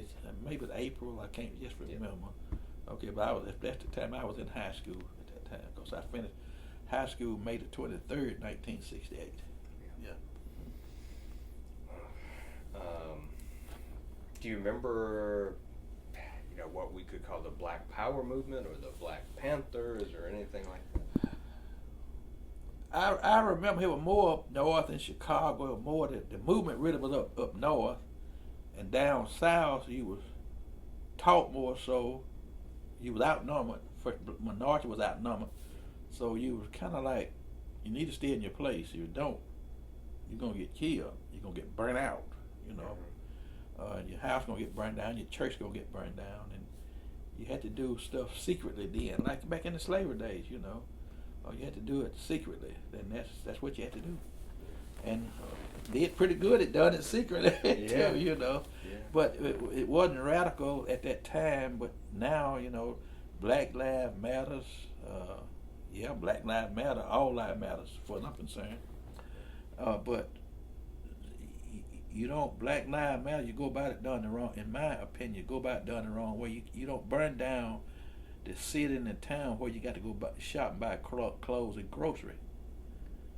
Okay, because it's an economic impact on the economy with the individuals also, because what happens is you got to go outside the city now to buy groceries. You got to go outside the city to buy, and then they come back, the price is going to jack the prices up, and you got to pay the price. So you're referring, and we can think of Black Lives Matter in a little bit, but even in the late '60s and early '70s, there were sort of rebellion inside cities where you had to boycott, and it set off an economic impact. And when you boycott, it hurts. Yeah. When you cut your money off, if you don't get paid at the end of the month at the University of Tennessee, Texas, hey, it's gonna hurt. You're gonna change. You might not want to change at first. It might take some longer to change another, but it'll change. Things happen. Things changes. Yeah. Speaking of boycotts, do you remember sort of boycotts of white businesses? In Brandon. Uh-huh. Yeah, they boycotted in Brandon, and they would go to Jackson, had a black-owned business in Jackson. I think it was, I can't remember. Maybe I just can't remember the name, but it was going. It improved things. It improved conditions.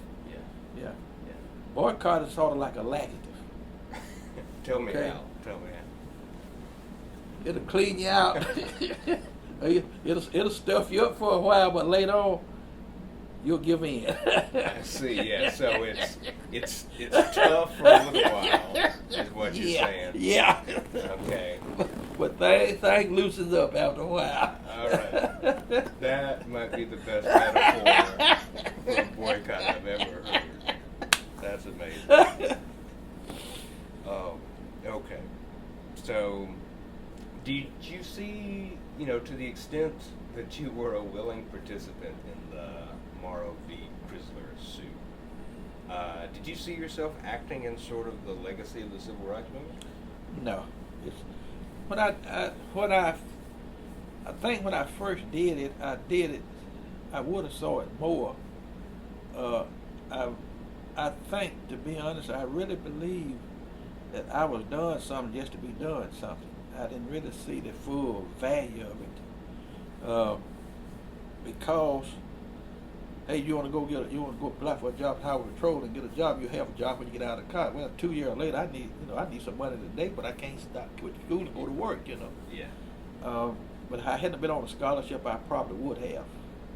I probably would have quit school because my parents didn't have the money. We didn't have no money, and I was more interested in school because, and I always learned. My grandmother always said, "Boy, you get you an education. Can't nobody take that away from you. You can do what you want to do." So I want me an education. I want one of them things. Yeah. That's what I went to college. I want one of them things. I want them education. Get my little piece of paper, and I could, the sky's the limit. Well, it is, but to a degree. At that time, now there's no excuse. In 2022, there's no excuse. Okay. 68, 69, 70, yeah, that was an excuse because you were being pulled back, but now you're being pulled up, and you don't want to go. Some don't want to go to take the opportunity. Yeah. Anybody can go to college now if you want to go. Well, I don't want a student loan. Well, go down to the bank, get your own money out there. Now, what you want? Get your money out the bank and pay your way, or get you a student loan. Yeah. You said that you wouldn't have been able to go without the athletic scholarship. No. I was headed to the military. I was headed to the Air Force. I thought, but then I changed my mind about. I didn't know what the war was going on, and I had been around my grandfather. Step grandfather. He was a carpenter, and I did a amount of carpenter work and worked for Graves. Because in fact, back Graves going again. He brought the Mangum family and the other families on. I used to work for him. One of the brothers crossed the summer when I was in high school. Yeah. In elementary school. I said junior high school, that is. Yeah. Well, let's think about Willie Morrow while we can. Went by Hucky to his Hucky and Hucky Buck. Hucky Buck, yeah. You said he didn't go to college. Did he graduate high school? Yes, he graduated from high school, same high school I did. That's right. That's how you met him. Yeah. And he went into the military. He went into the That's right. military, Air Force, right? Did he ever tell you why? No, we never did talk about that, and I don't know if we don't even talk about the military at all, the Air Force, but I don't know if he was involved at that time. I really don't know, and I've learned that most people that was involved with the Vietnam War don't. They say I went to the military, I've been in the Air Force, and they don't talk about it because there's so much stuff that they saw that they just don't discuss it. Yeah, but he went to Vietnam. Do you know I that? don't. That's what I don't know. Yeah. Yeah. Do you know anything about his family, his sort of circumstances, where he came from? Not really. No. They lived in Brandon. He just lost his mother back here a few years ago, but no, it's a couple years ago now. Okay. But no, I really didn't know nothing about his family. Yeah. The last time I saw him was a coincidence. Probably about a year before he passed, my wife and I was at the mall, at the outlet mall in Gulfport. Uh-huh. And I looked and saw him, and he saw me, and Jerome, I said, Hucklebuck. And we sat there and laughed about the suit, about the case, how they had got tricked me in it. Yeah, I said, I have to whoop your back in right here in this mall if you don't take both over to the gym. We laughed, had a big laugh about it. And I said, man, we're going to have to get together, and we need to do something. You and I going to set up a big celebration. We laughed, and he said, yeah, we do. Because ain't nobody else recognize us. I said, no, we didn't get the recognition we wanted. It was just a joke, but we really weren't looking for the recognition anyway. Yeah. And about a year later, he passed. Yeah. Mm-hmm. Well, I so appreciate you giving the obituary from his homegoing. Yes. So I'll make sure that's in the. Can I keep this? Oh yeah, that's yours. I don't ask why, but when I got that off the obituary, and I said I'm gonna say this, and I put it in my document and saved it. It's been saved since that time. Is this the only one you have? No, it's, okay. I got it. I can print off many of you. Oh, okay, good. Yeah. All right. Uh-huh. All right. Well, that's perfect. Do you all get to know one another better during the trial? Yeah, he was crazy, but I didn't know he was that crazy. in a good sense. Yeah, he was real comical. He was he owned his own roofing company. He was a entrepreneur. Yeah. And but he was a good person. He really was. I can't find nothing negative to say about it. Just crazy in a good way, Yeah, tell me more about that. Yeah, he'd always, when you see, he would have you, he'd tell you something, make you laugh. He gonna tell you a story, whether it's true or not. You had to decide to pick out if it was true, but he would always make you laugh. That's, if you see his picture right there. Yeah. No matter where you see him, that's where he always. Even when we was in court, he always smiling. Yeah. Yeah, because he had traveled. Like I said, he had been all around around the world. In the military, and he was more exposed and experienced than I was. Uh-huh. I was more laid back because I didn't open as much as he, because he done been around some of big name people and stuff that I haven't seen. Yeah. So yeah. Well, again, I thank you. Oh for that. yeah. So while you're at Allstate working, you decide to work for the Flowood Police Department. My father-in-law worked at Knox Glass or Glass Containers in Flowood, and the mayor and he was real good friends. And the mayor told him that I need a black police. He said, my son-in-law, he'll be a good police. So the mayor called me. I went by the mayor's office at his house right there. He lived on First Street. Right there, in his office. I went by one evening, talked to the mayor. He said, I want to hire you. I said, okay. And the mayor hired me on the spot, just like that, out of his house. Yeah. And the chief was Kearney Hall, Chief Hall. And I knew that Flowood being a little small white community, you had blacks in a more of a congregated area. And the first thing I asked him, I said, and I'm more mature now, and I know what's going on. I said, look, Chief, when I start whites or black only? He said, you stop anybody that violates the law. I said, now, I'm ready to go to work. And he kind of laughed, and he said, why? I said, if I was gonna start black only, I said that ain't right. I don't want this job. I said, I'm not gonna mistreat anybody, but if you violate the law, I stop anybody. He said, that's what I wanted. The chief told me that, and I respected him for that. Yeah. Yeah. Wow. I mean, this is so many layers to the story. So you get it through sort of a connection. Yeah, through a connection. That's back yesteryear's connections. Nowadays, it's more of a connection. It's who you know, what you know. It's not what you know, but it's who you know who knows what now. Yeah. Yeah. Okay. But you didn't get the impression that you were hired just to police No. the black community. No. Yeah. No. Did you ever experience from white people resentment that you were policing them?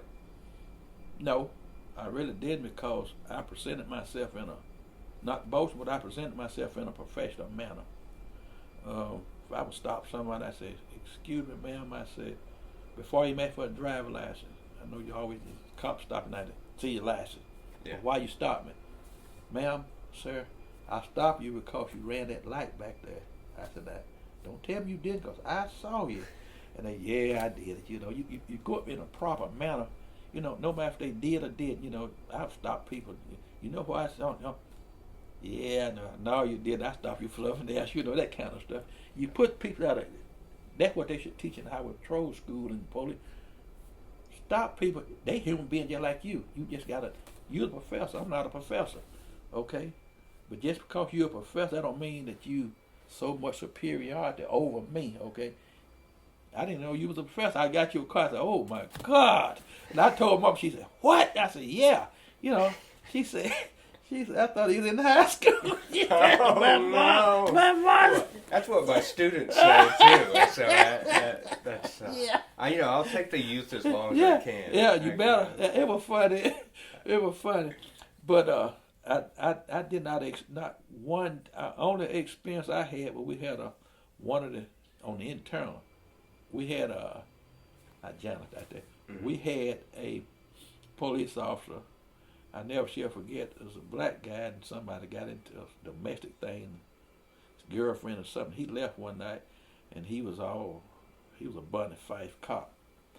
He said, "Go, it's a nigga in a brown car." He telling me, you know. I said, "Really?" I said, "What he supposed to look like?" "It's a nigga in a brown car." Then he caught himself. He said, "Well, he in a red car. It's a black dude." Leroy Mullins, I never shall forget his name. Leroy, he died a while back. He left there, and he went to Canton, Mississippi. That's even down further, and it will get worse, you know. Yeah. But he left and went up there, and I think they soon fired him or something like that. But that's the only time I was exposed to the N-word or anything else that out there. Yeah. And that was so to clarify, that was a fellow. That was a fellow Flowood cop, yes. Who was white. Yeah, he was white. Yeah. In fact, it lost Jackson Prep School was out there, which at that time was more of just a, white school, just academy. Mm-hmm. But that's what it started out. You know, if you didn't want to be mingled with the blacks or any other student, then you go to we could afford to send you to this prestige school. Yeah. And I would work Florida. I would be out there directing traffic at night on Friday nights when I get off of work with Allstate. Friday nights with, hey officer, hey, how you doing? And they begin to call me officer friendly, But the kid would come up, they want just I didn't have no problem because, I could have been much a bad guy and they'd have hated me. Okay, now everybody don't love you. Right. Okay, I don't care black, white, whatever. Okay, Right. But no reason at all. Just I don't like it, but I didn't experience anything out there whatsoever. Yeah. Wow. All right.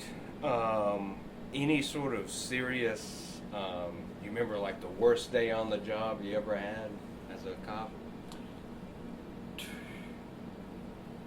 Twice. The first one was a kid was in the back seat of a car, and the mom, I can't remember if the mom and the dad, but I don't think they was married. But anyway, this kid got killed and didn't have a scar on him. He was in the back seat. The woman was driving. We know the woman was driving, but we couldn't prove it. And she was drunk because she couldn't have stand up when we got to the city. They done switched. ran into a bridge rail. The bridge rail came right through the smell, right through the side of the door and the glass, and I think it bumped the kid. It didn't hit him in the face, and when the car hit that, it turned and hit him side and broke his neck. The kid was dead. The kid must have been about 4 or 5 years old. That really broke my heart. And when her head back then, you didn't have to wear the seatbelt. And car, when it come to a sudden stop, they hit the windshield and had long hair in the windshield. But he was driving, the hair ain't long as yours, okay? Wow. So, you know, we didn't really push because the kid dead. I mean, no matter who was driving, it didn't make any difference. So Yeah. it was just an accident. But my partner and I, he was white. He was real good too. And that bothered me. And then one night on Lakeland, you know what Lakeland Drive is? You know what the airport road is out there? Mm-hmm. All right. Lakeland Yard and Garden out there, going this east, 25 run east and west. Okay. Going east, you're going right back past the airport road, going up. Yes, there's a little bridge up there as they get ready to incline. I was in my car one night and I was making around about 1 o'clock, 1:10 in the morning. I remember that too. A.M. on a Saturday, well, it was Sunday morning before day, and we got a call. We got 10:50, they think, with J2. That was 10 accident with injuries. Mm-hmm. And I was whooped around. I didn't do it at the women's hospital, but I got out there in the street, hit my blue lights, and I gets up there and hear this car, one sitting right there at the side, then one he sitting on the side like this, either off the road, and the car was on fire, Camaro on fire. Well, they weren't on fire, but it's burning a little bit, but they weren't, in a blaze. And here come a kid walk down the middle of the highway, all bloody. And we gets up there, and there's 2 kids in a little, you remember the little RX, Mars RX-7 or something like that. The kid in the driver's seat, his head was went upstairs without on the hood. The one over here, he was dead. He had a beer can in his hand, just like matched like a piece of aluminum foil. He was dead. The guy in the Camaro, he was driving. He was drunk. I hope ain't no kid in you, but they own what this fish place? They own Penn's. His dad owned Penn Fish House. That was his son that was driving, and they had a girl in the car with him. And this thing went to court. And the attorney was this high-name attorney from Morton up in Peter Hatch. I can't think his name. He was a big-name attorney. So anyway, he gets up there and going to embarrass me. I understand you moonlighting. I don't understand what that is. I know where you're going. Well, moonlighting is when you got a full-time job and you got another job on the side. Oh, I said, yeah. I thought that was circling. I said, I call it a circling job. I didn't know it was moonlighting. It's cool. And how many months did it take you to finish the academy? I said, what academy?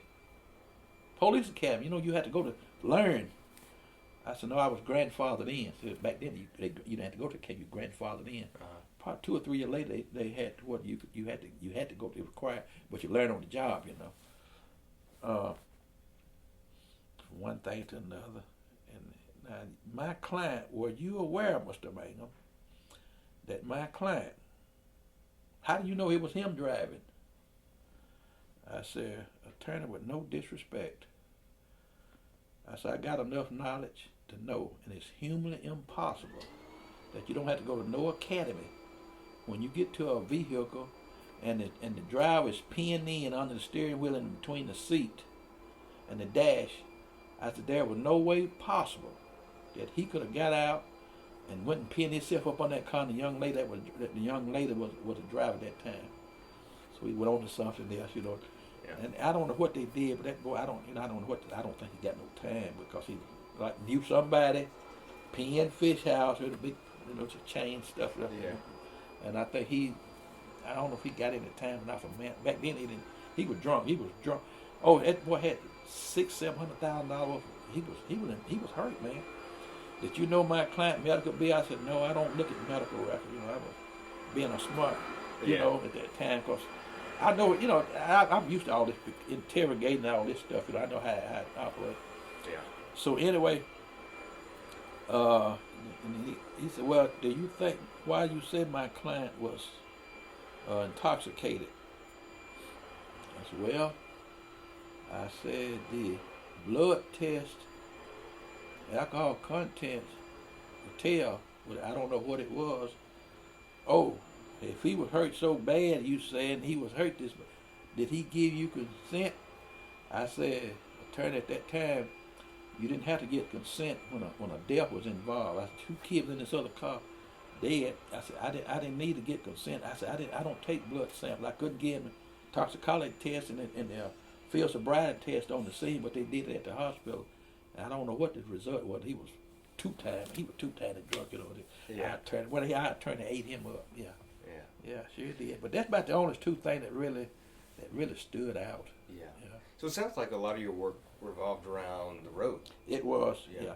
And the mayor told us we wasn't state troopers. Mm-hmm. I want y'all to check these buildings in Flowood, and then when you're not checking buildings, I want you to slow these clowns down on the highway. So, yeah, you know, that kind of thing. And then one other incident happened. I guess the third one was my partner called me one night. It was on a Valentine night. It was cold too, February. He said, my number was Flowood 13, and here was Flowood 12. Flowood 13, I just had a brown Monte Carlo flying down the highway. He must have been done 80 or 90 miles an hour. He said, can you stop? I said, I just saw him fly through. He said, I took out after it. When I got up across the Pearl River Bridge, this car was down there on fire. That was that brown Monte Carlo. To this day, I wish I could have stopped him, but I couldn't. And I might could have saved his life, but he hit the bridge, and the button went down. Pearl River going into Jackson. He burned up in that car that night. Valentine, never forget that. Yeah, a lot of, you know, what I hear people who do road work say is that you're trying to do the person a favor. Yeah. Do you remember sort of the best jobs on the best days on the job? Sort of the things that made you feel best about your work? Yeah, they don't do it now, but someone on the highway broke down. You stop to help them. Another thing would be if 18-wheeler would go in a piece of tire off in the road. I stopped and throw it out because in the past I've heard where you run over and fly, hit the feet in the windshield, come through the windshield. You know, down 60 miles an hour, but you go up down the Interstate 9, highway patrol, police, nobody pulled nothing out the highway. You just run over to it soon, run up and go to the side of the highway. They don't do that anymore, so it's not like it used to be. Yeah. But it sounds like what was most meaningful to you was sort of the service. Service, helping people. That's what to serve and protect. That's the slogan, but I don't know what. It's going another route now. What route's that? Going to a negative. We stop you. If you got a record, we're gonna shoot you. You know, that's not on the blacks, but it's anybody. You know, cops stop somebody and I don't know if the drilling get to flowing and they just wanna. I got a bad and I got a gun. I got the right to do whatever I want to do now, but you don't have that right to do whatever you want to do. Yeah. You got a right to serve and protect. You don't have a right to go and intimidate. You don't have a right to. It never has been. You have a right to intimidate someone or harass someone, make fun of them or whatever. Yeah. Do you ever come close to sort of any sort of physical altercation with anyone as a Glad you asked. One night, my partner, I think it was more of I don't look at it as a racial thing, but my partner had stopped 2 or 3 kids, and they done run down an embankment. They was drunk, and they had a beer. Rankin County was dry, and he called 13. You need to come up here on corner Fannin Road and Flowood Drive. I gets up there and I gets out. You know, being what's the good guy. What's the problem? And one of the kids said, the problem is he couldn't stand up. if you pull that gun off, I'll whoop your ass. I said, oh, really? I said, tell you what, let's see who go whoop who. I pulled my gun off and set it in the car. In the meantime, I get my handcuff off. I said, you think you can handle these here? So I handcuffed. He go to begging. But I think he did. But he hadn't told my partner that. I don't know if it was that. I didn't look at it that. I think he just drunk, just crazy. He's on something else too. Yeah. And we have, and my partner and I couldn't. When I go to an accident, if it wasn't the kid when it killed something, I would ask her, do you have insurance? Yes. Who you got it with? State Farm. I said, not Allstate. No. That's one thing Allstate said. If I had it was conflict of interest. Right. If I was in right up an accident, I didn't have Allstate, but I had to testify what happened. If I had to go to court, right. That kind of stuff. And I wrote maybe at them times out there probably 3 tickets because I couldn't take off to meet court. Because I had a full-time job with all the time making over $1,000 a month. Then Yeah. Yeah. So Allstate, Flowood paid me. And when I come to Ocean Springs, I goes and talk to the man, the chief. They said, yeah, we'd be glad to have it. But you'll be on probation for 6 months. You can't carry a gun. I said, do what? You can't carry a gun. I said, no, thank you. So I didn't pursue it. Yeah. I wasn't going to be out there 6 months without a gun, at that time. And when did you move to Ocean Springs here? January 1990. All right. So you worked 19 years for Allstate after you moved here. Yeah. Okay. Yeah, for a total of 36 years. I came down here. I built my house here in Ocean Springs. My wife and she didn't move down. She was out of school. She came down in June or July. First week of July, we moved in my house. Yeah. So I built a house without my wife being here. She would come down every other weekend. I would go up there every other weekend, keep up and drive so much with my daughter. Yeah. And have you always owned your home? So going from yes. Grandpa Purvis. I started out in a mobile home when I got married. Started out in a mobile home. Bought me a brand new mobile home, $126 a month. Mm-hmm. And with General Electric, if I had a late fee, it was $5. And many times I had a late fee with $126. Yeah. And then I sold it and bought me a home down in on Highway 469, close to Florence, Mississippi. Mm-hmm. And then I got transferred and I sold that house and I built one here in Ocean Springs. Okay. Yeah. All right. So moved to Ocean Springs in 1990, retire Allstate in 2009, and tell me about this last job that you got. Oh, that's a jewel. That's a gold job. Yeah. One of the. Oh, let's let the train roll. Okay.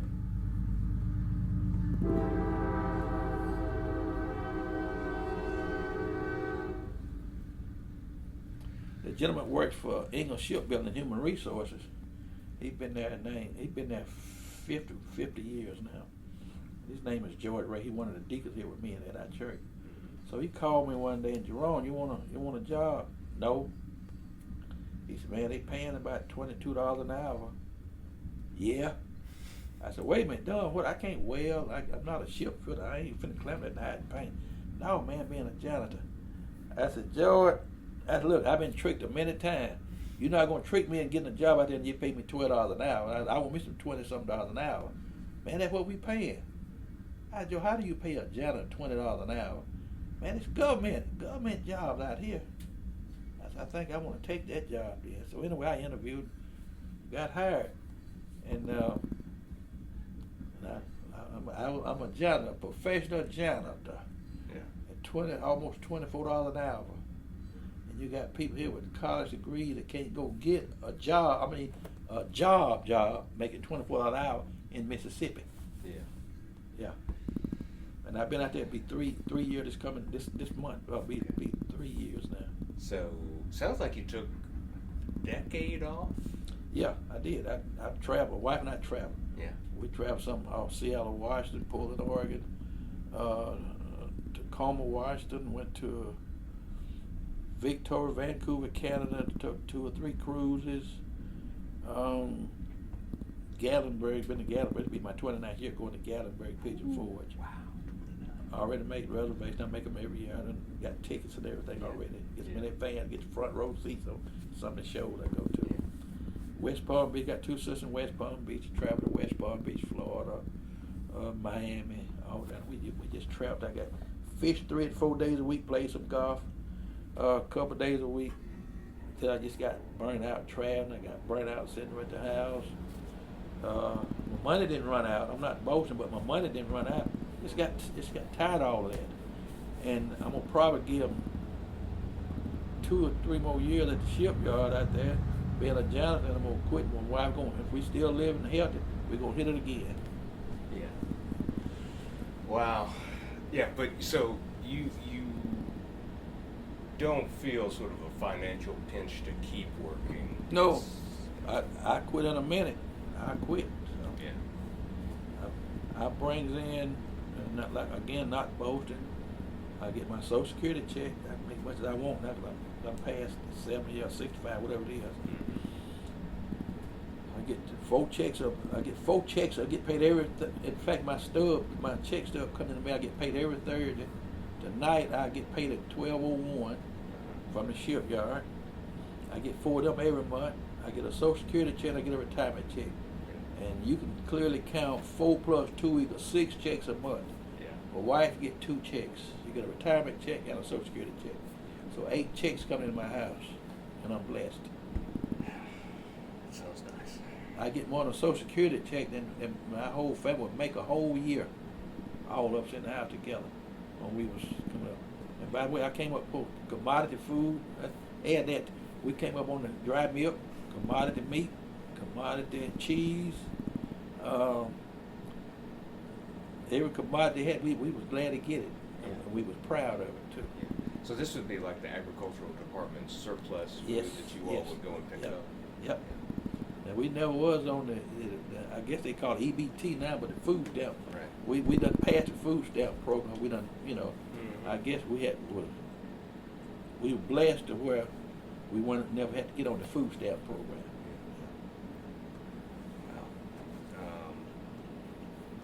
Yeah, I mean, what a life, what a work life alone. Yeah. You've got this great. Oh, while I was in high school, so I always had work. I used to cut a man's yard for $4. I must have been in the 10th grade. I would cut his yard, work in his yard all day long for $4. But then again, lunch was like 25 cents. And I would go to the movies. Some of the boys would go to the movie. Movie 50 cents or 75 cents. A drink was a dime. Yeah. And still had money left. Yeah. And I always have been when I say a hustler, I don't mean a negative hustle. I mean I always hustled to try to make something and have something. Yeah. And I would work with the grade construction again, and used to go up to Camden, Mississippi at Velma Jackson High School. That was a rough summer. We had to push wheelbarrow 8 hours with gravels and sand in it. They were building a separate tank cesspool or something out down in the wood out from the school. I did that across the summer. Then one year I worked with the bricklayers. I helped build Pearl Junior High School. I worked with the bricklayers, and I was making mortar in the old box with the hoe.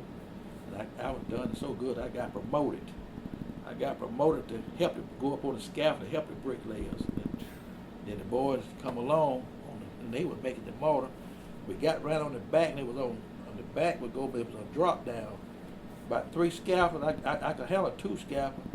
And I demoted myself from my 3rd scaffold, go back out there making mortar, and let the boy go up there to help the bricklayers. I remember all that. I did all that kind of stuff. And I remember one of the bricklayers, not knowing, told me to go find that brick stretcher after he left it in his car, a brick stretcher. I said, what it looks like? He said, it's not like that, so big. You'll see it's on the back of the truck. So I looked 20 minutes on the back of the truck. I said, this it? I ain't throw the paper to the back. No, that's not it. Boy, you don't know what a brick stretcher is? No, I never seen one. Well, look behind the seat. My neighbor was laughing, but I didn't know what they were laughing about. Look behind the seat. It's back. I can't believe you don't know what a... How old are you? I said, I'm 16, whatever, 17. Never seen a brick stretcher. So that's all right. Don't worry about it. Come on, man. I went back making more. Yeah. That evening, them boys said, no, I said, Mr. Hopkins, you show me what is big. Is it on the back of your truck? He just fell out of that. He said, boy, no, he says, no such thing. You can't stretch a brick. then later on, one of the boys come in. I got him too. I told him go bring the brick stretch. Mr. Hopkins want that brick stretch. So it was a big joke to them. You know, everybody come on them kids. They have. And then my grandfather, he did the same thing with a boy. I knew about that stretcher then. You know, he wanted to bring me that 2x4 stretcher. He said, "What?" He said, "Stretch a 2x4. You know, how you gonna stretch a 2x4? You know." Right. He looked for it a while. We laughed a while. I always have worked all my life. Yeah. Yeah, you've got this great line in one of your narratives. You said something like, "Not an easy life, but a good life." What's the difference between an easy life and a good life? Easy life is when you don't do nothing. And to make sure you put this in there, my grandmother always taught me, if you walk around with your hand stretched out like this, open hand pointed up, you ain't gonna have nothing, never have nothing. You ain't gonna mount to nothing. All you're doing is reaching for a handout. Flip your hands over, you could work all day. You could reach over here and do this. You could reach over and do it. You could do anything you want to with your hand pointed down and working. That right there is a good life. Easy life when you got your hands up. You always want something free. You don't want to work. You know, you want to sell drugs. That's an easy life. That's my opinion. That's an easy life. Yeah. But it's going to run out after a while. A good life lasts forever till you die. But an easy life, like, I don't have to go out the door and look and see if 5 or 6 guys sitting in the car going to shoot me, or the police stand out there and put me in handcuffs. I don't have to. See this. I live a good life. Yeah. Yeah, I mean, it's you know, historians often think about everything that's changed since the 60s. Yep. Or even 1970 when you helped file a lawsuit. Yeah. And, you know, the drug war has become, you know, a major, in the drug economy has become a major part of that. Speaking of that, I had an opportunity to smoke marijuana, and I never did because my grandmother said, "You won't live in this house if you fool with that dope." That was drug. Right. Dope. That was dope then. Yeah. And when I was in college, some of the boys would be smoking marijuana in the rooms at night, you know, and I knew if the coach would come up there and caught them, they were gone. I couldn't go home to my grandmother because she was going to kill me. Yeah. Then what was I going to do? So I never did fool, and then I never had an audacity to even, you know, never run across my mind. Never had smoked marijuana. Don't even know how you smoke. I don't know how you roll or whatever you do. Never did. Now I tried to drink some beer, you know, Miller High Life. I drank some of that, some Tokay wine. Yeah. When I went to college, a half a gallon was 75 cents, and we would call it let's go, boy, get a half a G. We get to nickel dime. We didn't have no money. We get 2 or 3 of them half a G's, and just. So I stayed in a dormitory. Walter Payton, brother, stayed in a dormitory with him. He was a football player. Yeah. With him, and Robert Brazil. I had left. I knew Robert Brazil played, you know, the Houston Oilers, all the Jackson, all them guys. But Walter Payton, I was there, and I saw him, but I know that me with him, but his brother, Eddie Payton, Jerome Barkham, we put the class together. Back then, yeah. They just guys just like you and I. This guy was playing football good, okay? Yeah. Yeah. And you saw where the Masonic Temple we was at Friday night, Saturday night. Mm-hmm. Well, I used to go down there. Right, when you leave out and going back downtown Jackson, there's a great building right in there. It was a restaurant back there then called Seabird, and he would sell a half chicken, French fries, greasy French fries, and greasy chicken, 75 cents. And them what we call corner boys, the dropouts and those thugs at that time, they wouldn't beat you up, but they would take your chicken. So one night, some of the baseball players and basketball players go down. You should always go together and get the chicken. So this particular night, I was trying to watch something on TV, and I didn't go with them. So I went a little bit later on to get my chicken, half the chicken. And about 4 of them guys, one of the guys said, "Hey, bro, let me have a piece of chicken." I said, "Man, I got just enough for me." I said, "No, bro, I need a piece of chicken." Yes. I said, oh Lord, I'm by myself. I didn't go with them. I came back. I said, man, here, you can have a piece of chicken. The other guy said, hey, I want a piece too. I said, oh no, I can't win this battle. I can hit one and run, but I can't, you see, I always believe in hitting and running, okay? That's smart, man. You ain't gonna tell that, how you gonna fight 4 guys, man? I said, man, tell you what, y'all can have this plate. I gave them guys my chicken. Back up on counter, I went nothing hitting my shoulder with my heel. I was running so fast. So I got some of them guys, some of them butted chicken up there. They taking them to death.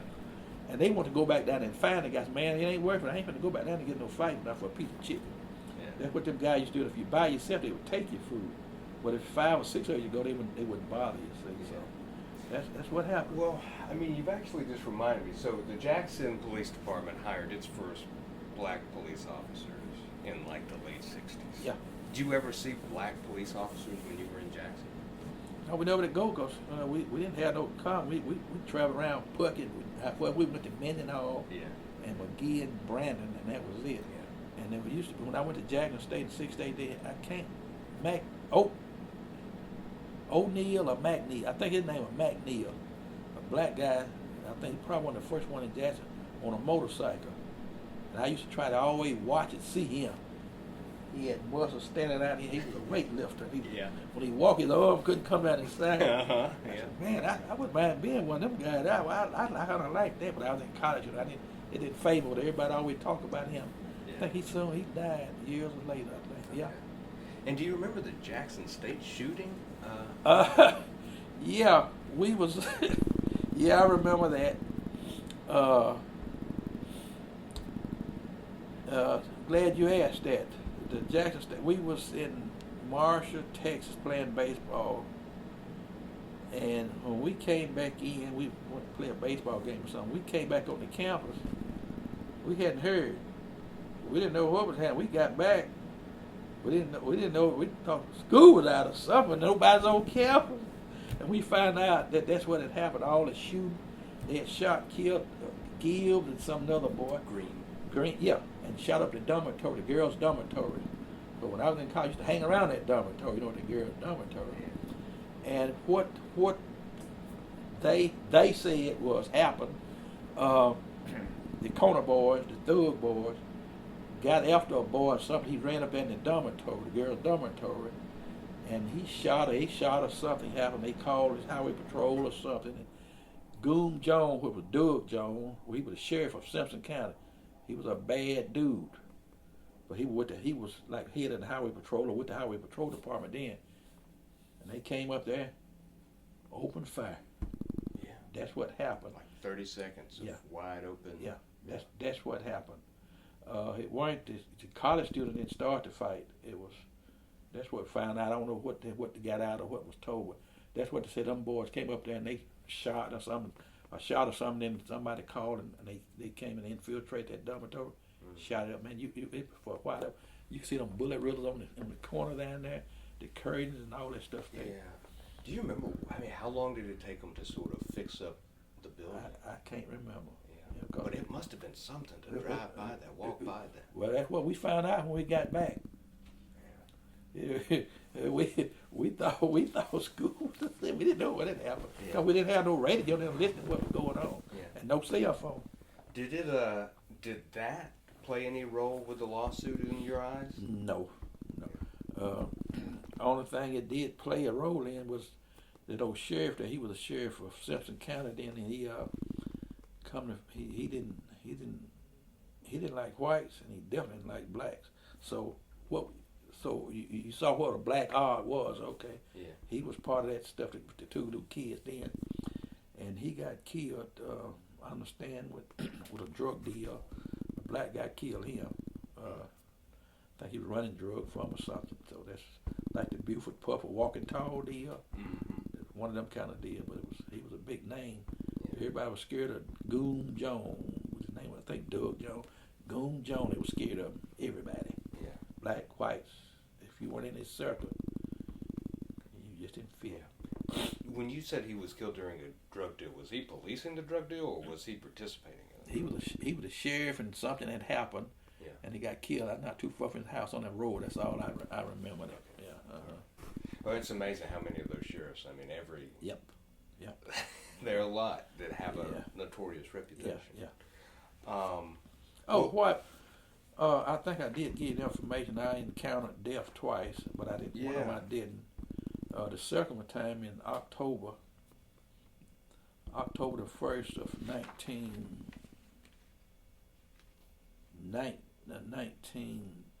2019, I pulled in front of a car up at the sheriff outlet station up here at the tax collector's office. mhm. Went to get my tax bill out of the car, and when I woke up, the police, highway patrols, ambulance, fire truck, and everything were there.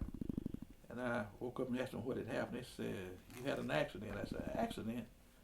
Like my wife said, "Oh, that she was coming too. She was in the car with her." Wow. And we didn't know we got knocked out. And I said, "Man, let me get out of this car and smoke my truck." I had a truck. I bought that for my retirement in '09. I bought a brand new '09 F-150 pickup. And what happened was I said, "I need to get this truck. This truck is on fire." The paralysis, "No, don't move because your hip broken." Oof. I said, "Hip broken? My hip ain't broken. Move your toes." Apparently, I said, "Man, I can move my toe. I just can't get out. I'm pinned in here." I said, "This thing is on fire." No, that's the airbags. He was still smoking, and all the airbag curtains, airbag, and everything was going off. Yeah. And I said, "Man, I'm not hurt." He said, "Yeah, your hip broke." The door and all that side came in on me. And I had a phone on my holster right here. That lady's van was in my door, and that door was in my side. And it broke my phone so close, half in two. I said, "Man, I'm all right. I can walk." No, they going through all this stuff, neck collar and all. Put me in down there. My wife got to the emergency room. I don't know why they brought me in. I'm nothing wrong with me. The doctor said, "Hey, say your hip. Nothing wrong with me." I got up and walked. They did X-ray. Wasn't nothing wrong with me. Seriously. I had one little piece of glass scratch. I think right there, just a little small piece. My wife had glass all in her head and hair and stuff. And she had a headache. And I was sore the next day, but they don't know how it happened. But the doctor, when that propofol, I'm allergic. That's why I wear this medical break. So this was 2017. 19 was the car accident. Yeah. 2017 was the. Yeah. Tell us April. about that. April. Well, I got up that morning, a week before that, and my lip was swollen, my tongue was swelling up, so I went to the Old Spring Hospital. And they said, "Oh, you have an allergic reaction or something." So my throat was closing in. So they put me in the ICU, incubated me and put me to sleep. And I stayed 3 or 4 days in the ICU because my throat was closed. They wanted to keep out. So I got out that went in on a Tuesday. I got out that Sunday. 2 weeks later, same thing happened to me the one morning. I went back. And I remember that the lady said, "You back again?" "Yes, nurse." I said, "Yes, ma'am, I'm back again." My throat was closing up. My lip was hanging out here. My tongue, I go talk. And I thought I was having a stroke, really. Yeah. And when I woke up, it was 14 days later.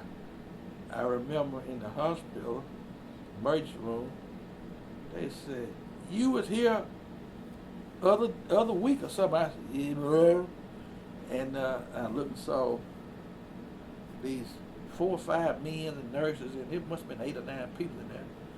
And they had the green stuff on and all this stuff. I remember that. And I remember saying, "Give him so many cc's of Benadryl." 14 days later, on a Saturday evening, my mom was here.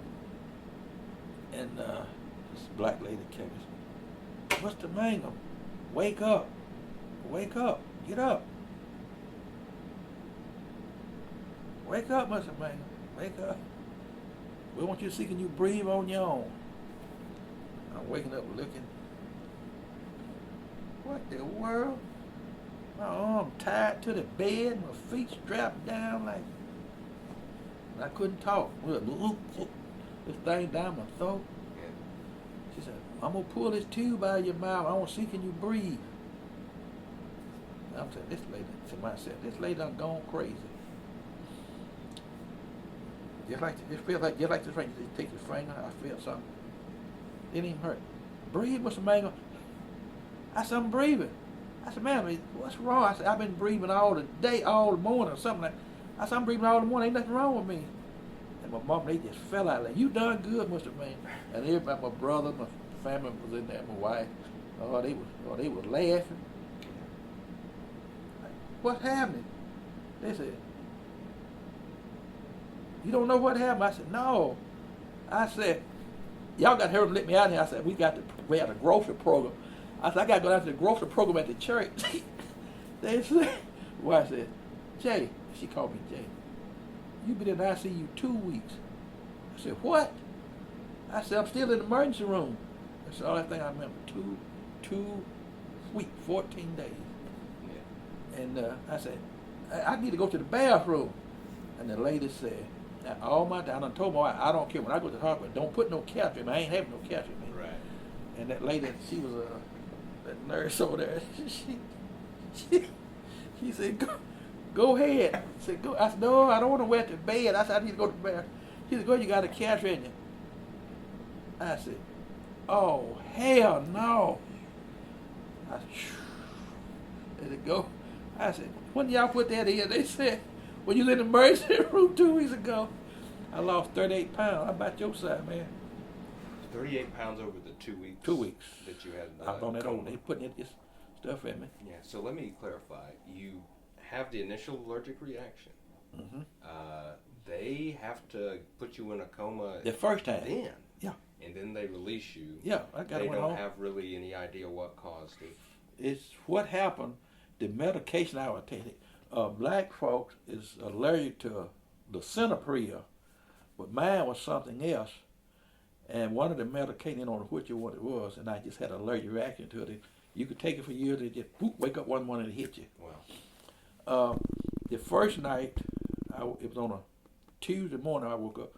That night I ate cantaloupe. Mm-hmm. So I said, "Oh, I ain't eating no more cantaloupe." That's the last thing I ate, So I hadn't eaten any breakfast that morning. The next time, I always watch that rash, entertainment. I ate watermelon. Woke up the next morning, here go my tongue again. So I had been put on my chart. Yeah. I'm allergic to watermelon and cantaloupe. And the doctor said he ain't never heard of that watermelon. If you want me to put it on, I'll put it on there. I said, yep, please do. So he said, well, it could be something. It could be medicine you were taking with watermelon, cantaloupe, something of that nature that could have triggered off something. But they taking me off some pills, and then I take a allergy pill now, something there. Every morning I take one of them. Wow. I take my blood pressure medicine, but they don't bother me. Yeah. But I can wake up in the morning maybe, and that's what happened. But most people on that lisinopril, black people, you can research it. Lisinopril cannot take lisinopril. It sets off allergic reaction. Lip tongue swell up. Yeah. Well, what did it change? What did this experience change about your life? To appreciate life, that you could go in the blink of an eye, just a second. You need to treat everybody right, do the right thing, because you don't want to leave here. I'm upsetting you and did something to you, and I ain't gonna have a chance tomorrow to come back and say, I'm sorry. Yeah. It gave me an opportunity to say thank you for everything now. Because when I was in Dallas, Texas, to me, I feel that I did it to myself. I punished myself. I was making a loss of money.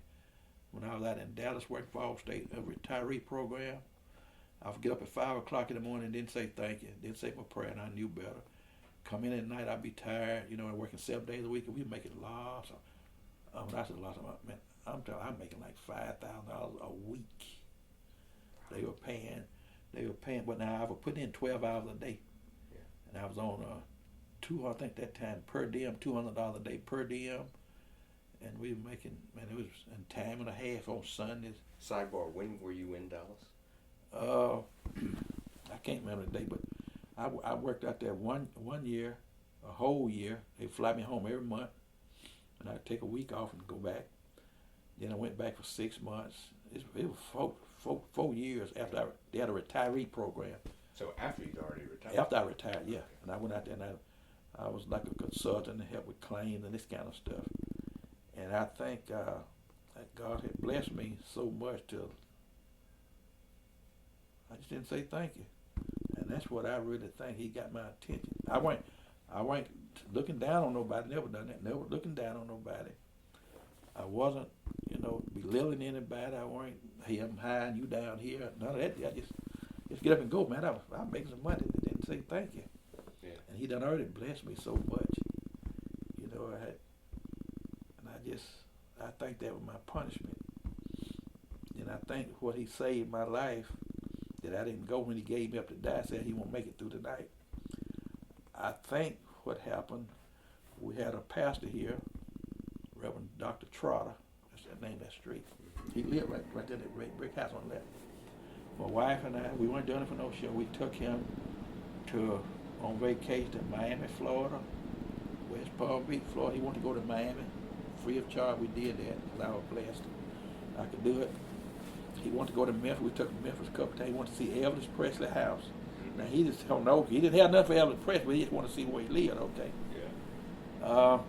Took him up there, and he wrote his name out there on the brick wall, on the pillars out there. He didn't want to go. He was happy. We took the Gatlinburg Pigeon Forge on a vacation with us a week, all expense paid. We just did stuff for him. We helped him.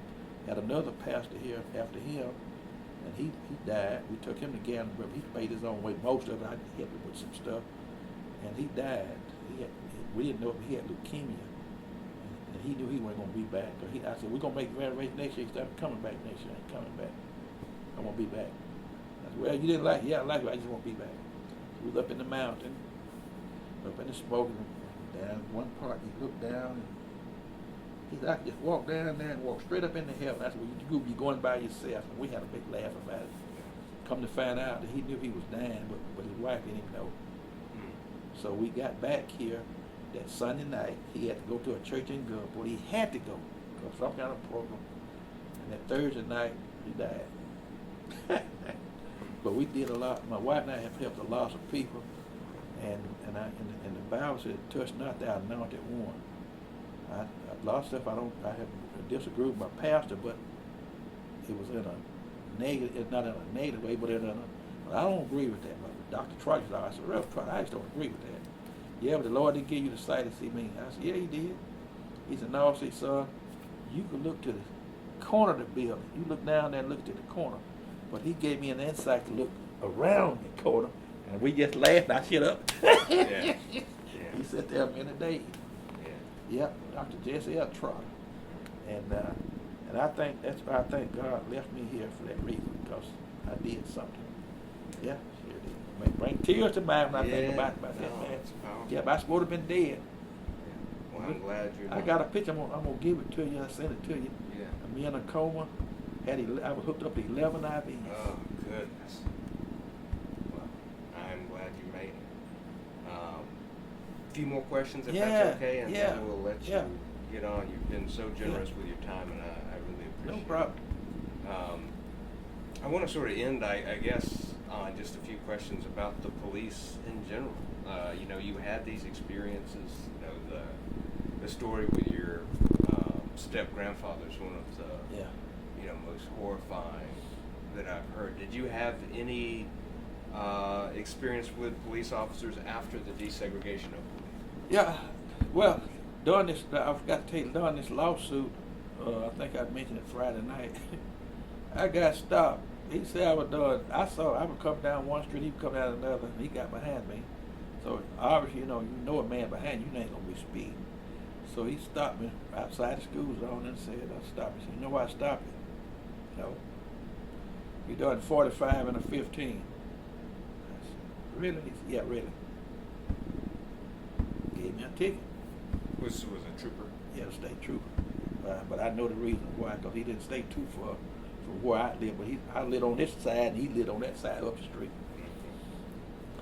And Willie Mara, he got a ticket going through Brandon. That's the funniest I've ever heard. He got a ticket going through Brandon with his Volkswagen. Says that Volkswagen was making too much noise. Disturbed, and Peter got a ticket. And we laughed. In fact, we laughed about that when we met in Gulfport. So we were laughing about them. I said, "Don't you let?" I said, "Don't go. I hope you don't have a Volkswagen going up the road. Now you're gonna get stopped going back to Jackson, And we laughed. He said, "Man, that's the dumbest I ever heard of." Talking Volkswagen. That was the regular Volkswagen sign that gave him a ticket.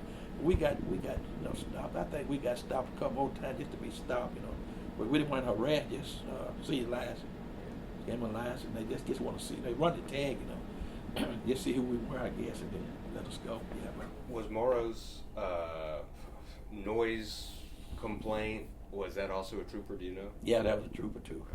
So Brandon Pulley was a trooper too. Yeah, it feels like it Yeah. was a concerted effort. Yeah, but the thing that really, that talking about police officer, state trooper, it really bothers me, not only state trooper, just as a general, for as the blacks concerned, the younger generation. I was disappointed Friday night and Saturday night. I was disappointed because every black state trooper in the Mississippi on the force wasn't working Friday night and Saturday night.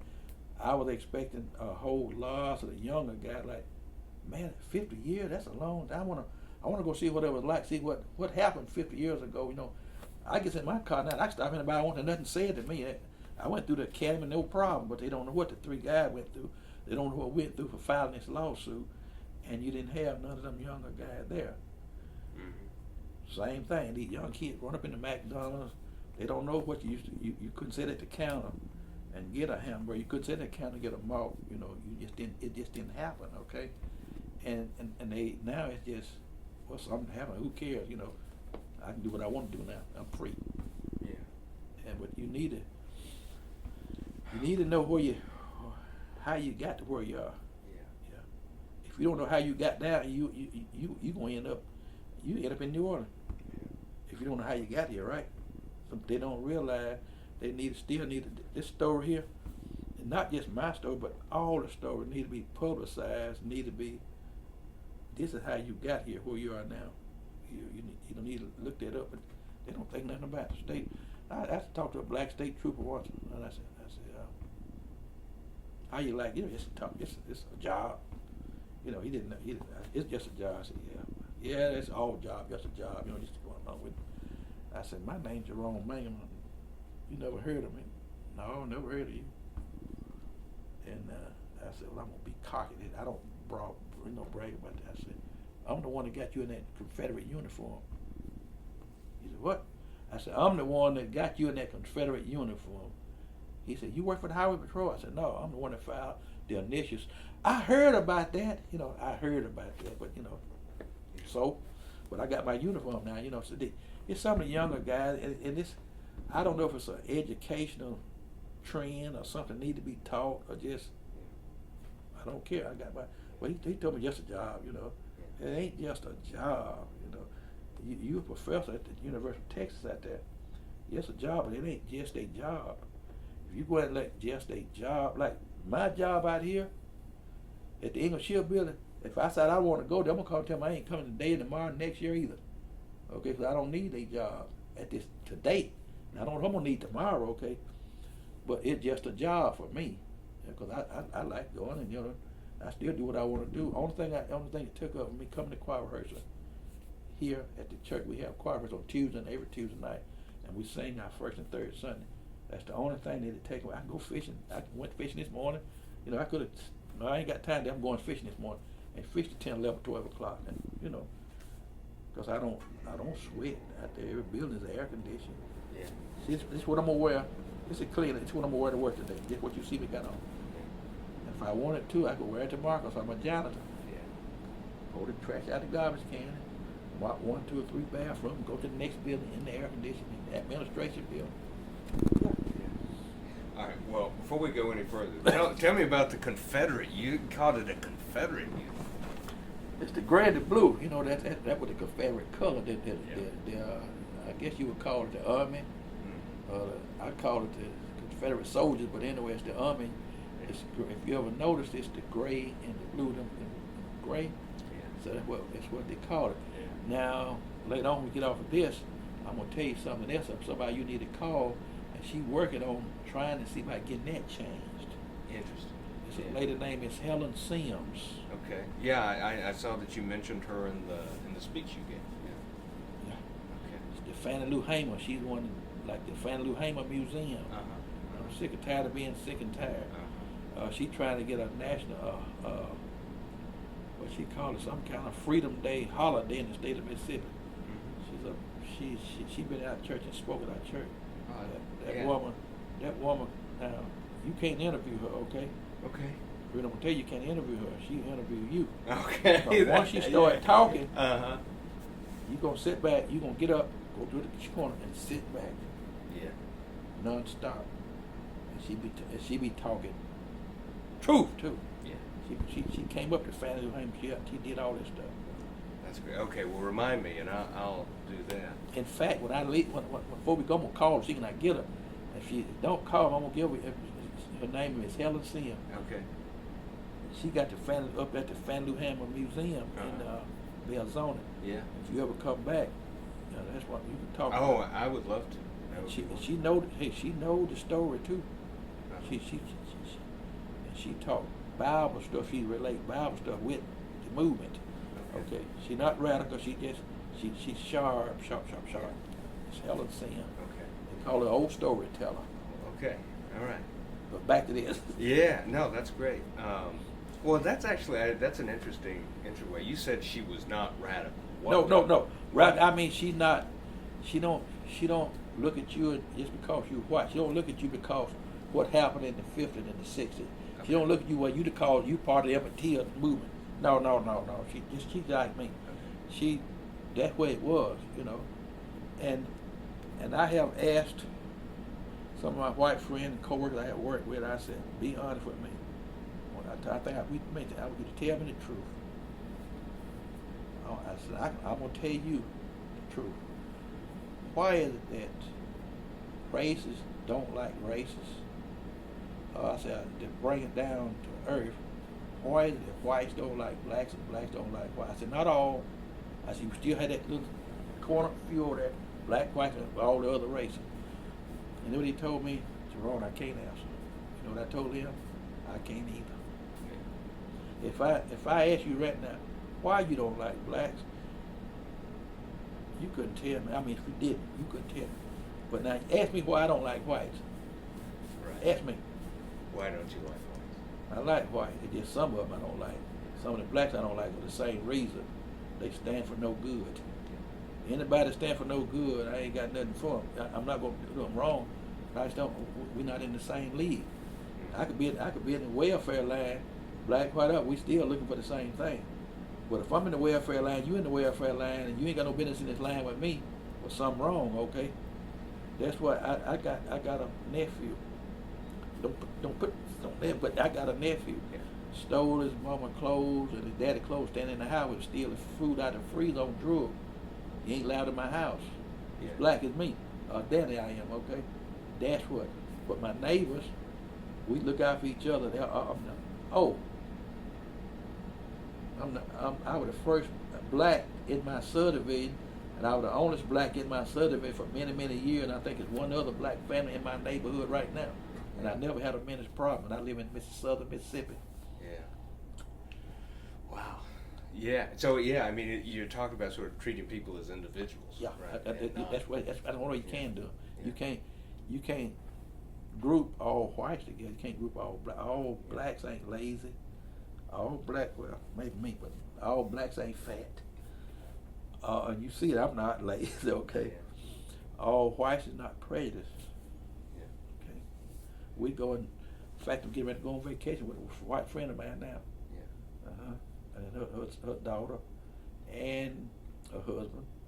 We friend. I helped get her to be an adjuster with Allstate, not because she was white. I was in love with her, nothing like that. But because she was an individual, she was respectful, and she could do the job. Mm-hmm. Yeah. Yeah.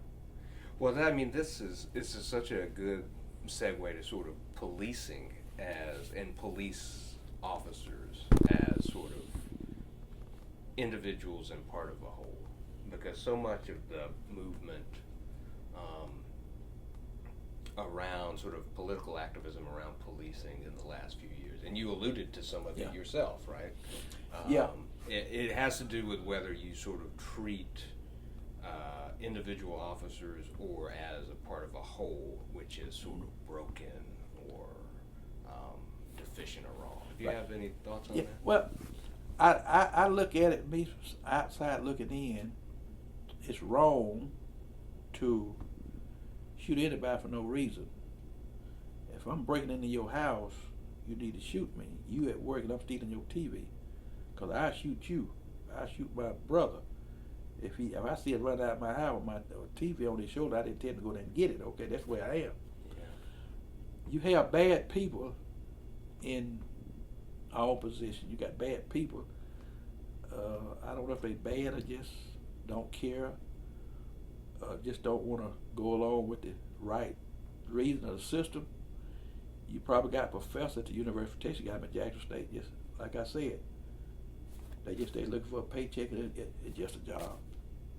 Well, you got, I think what come to mind with me with law enforcement, you're gonna have some bad ones in there, okay? And now the true color comes out when it presents itself. The true color come out. There's no reason for nobody to shoot anybody for just because you get out of a car and run, okay? But if you look at every one of these black people that got killed, the white cop killed the black people. They had a record, okay? But whether the cop knew it or not, but they knew who they. I mean, come on, I was a cop. When I stop you, Justin Randolph. Oh yeah, we know him. That's that drug dealer, right? Oh yeah, he got nine warrants out for him already. Yeah, I'm gonna stop him. I'm gonna get him off the street. So I stops you, and you get out drunk, or you get out and want to fight, or you know you fit to go to jail, or you. So therefore, that's what, and by me being a minority, you got it. First of all, you had a disadvantage. Okay. Now every one of them guys, if you look at it, that they shot,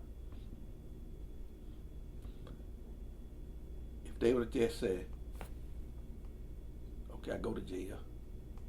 They got buzzed out and jumped buzzed. They still been out living.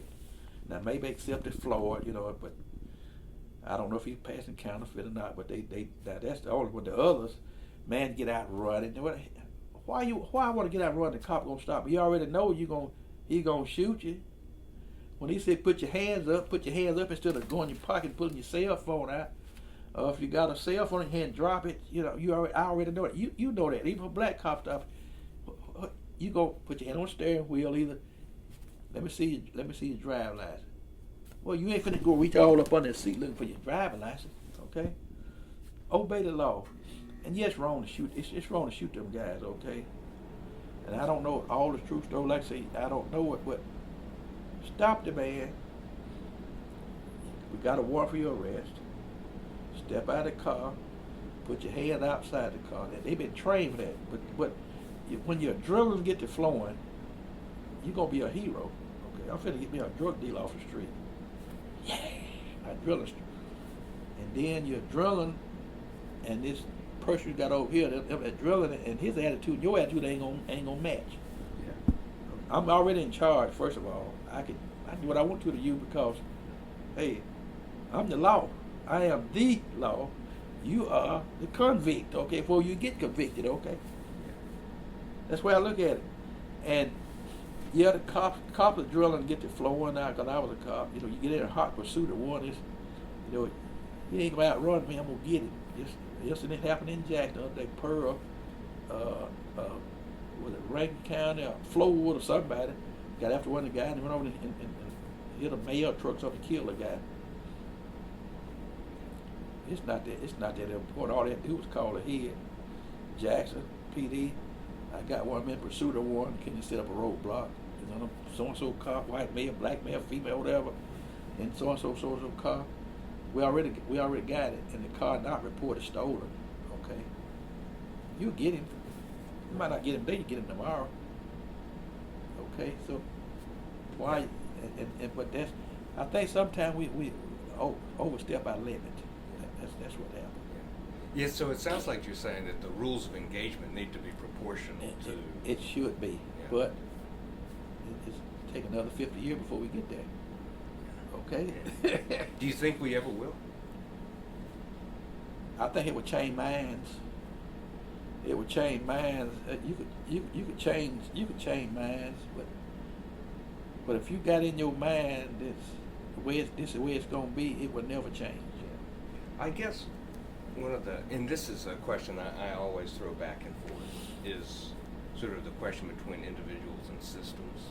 You know, could we ever possibly sort of, could we train somebody better, or is it their job to, you know, in the case of the male worker in Jackson, right, for them to just pedal to the metal, high-speed chase, residential streets? I think that should be, I don't know if it is, I've never been to the academy. I think that's one of the first and foremost thing they should teach race relations before they even teach you how to shoot a gun, how to get in pursuit of a vehicle, or how to stop, what to say. Race relations first. I think if they did that, and they get in and tell you, hey, you gonna respect this black man, this old woman, this young woman, this Vietnamese, this Hispanic or whatever. That's the first thing. If you don't, you won't have a job. You're going to give respect to whoever you stop or whoever you come in contact with. Well, if you got a bad apple in there, this bad apple, just really got in his mindset, I think that would cause some of them then, okay? Mm-hmm. Then you start teaching. You start teaching I think the next thing is race relations, and start teaching how to deal with people. Race, irate, professional people. You know, we got a call when I worked with the police department. We got a call that a man was outside his car naked, no clothes on, and a woman had half her clothes on, and he was drunk, driving down the road. Mm-hmm. So my partner and I, we goes down and we wait for this car to come through. So what we did, but this wasn't no pursuit. He got in front, and I got behind. Turned my blue lights on. He pulls off to the side. Man, what you driving down the road with no clothes? Drunk as a skunk. She was drunk too. Come to find out, I ain't gonna say on that, but it was a big dealership son in Jackson. Okay. Mm-hmm. First thing he said, "You must don't know who my daddy is. I have this job." I said, my exact words, you won't have a damn thing because I ain't got nothing either with this part-time job I got. And my partner said, me either. You can have mine too if you want. You can take it too. He told me who he was, his dad, and all this kind of stuff. Mm-hmm. And we knew that we was in trouble because this man was friend with the mayor. Oh, Lord have mercy. So, anyway, that was on Saturday night. Sunday morning, the mayor gets ready to go to church. We didn't even tell the chief, so we said we better go tell the mayor. So we parked out front of the mayor's house. He get ready to go to church. Now about 5 minutes of that, we told him what happened. He said, "Don't worry about it." So I handled it. We took him to jail too.